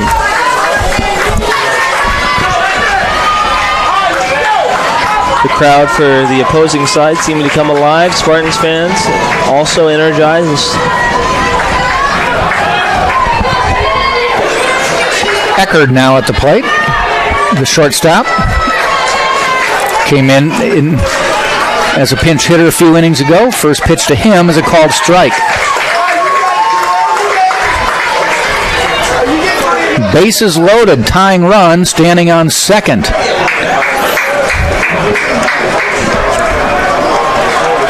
USC Aiken waiting till the 9th to see if they can come back in this game. The pitch. Base hit, that could tie it. Are they going to send him? No. 1 run will score. Bases are still loaded. Scores and it's a 3-2 game. But it's Nelson's to win or lose because nobody is warming up. Solid base hit by Eckerd. We have some USC Aiken fans in front of us who were not happy with the call to keep the runner, but I would have kept him. I think it was a smart base running decision. There's a pinch runner over there going for second, as that's the winning run. Yep. Obviously, we're at home, so we'll lead run. Lead run, I should say. I think it was a smart move by the Aiken runner. I can't see the number over there because it was a line drive. They always tell you to freeze on a line drive because 1 out. If the guy catches it, it's a double play ball game. So as much as you want that to be the tying run, a long fly ball could tie it here for Aiken. So I don't know. It's a toss-up thing. If you're a fan, you obviously want that second run to score. Well, he did stay at second base when it was hit. He froze, made sure it got down. That's a smart move, I would say. As much as you want that to be the it's do you make the decision, we'll take our chances, and if he's thrown out at the plate, that's 2 outs. Well, I'm talking about when he saw the line drive, he froze he second. stayed. That probably was the reason they didn't send him, but like I said, that was actually a smart move because the guy behind him catches it, tags it, ball 2 outs, it's a no-brainer. Yeah, 2 outs, you got to. Yeah. McQuillan, the leadoff hitter, ground ball. Stop. They get one. The return. Double play. And the Spartans win it. Wow. Wait, there's... Wait. What? Oh, he did this. No, it was a double play. Okay. Yeah, it's a double play. I'm going to eat my dinner, folks. It was a 6-4-3 to end this one. And a great play by the Spartans with the tying run on third base. But the Spartans prevail. A 3-2 winner over USC Aiken, getting a double play on the last at-bat of the game. Spartans now go to 6-1 on the year. USC Aiken is 4-3. The line score for today's game for the Tampa Spartans: 3 runs, 6 hits, 4 errors. They left 7 for USC Aiken. 2 runs, 7 hits, 2 errors. They left 6. Ball game at 3 o'clock tomorrow, and join us then. You've been watching this game on TampaSpartans.tv. Have a good night, everybody.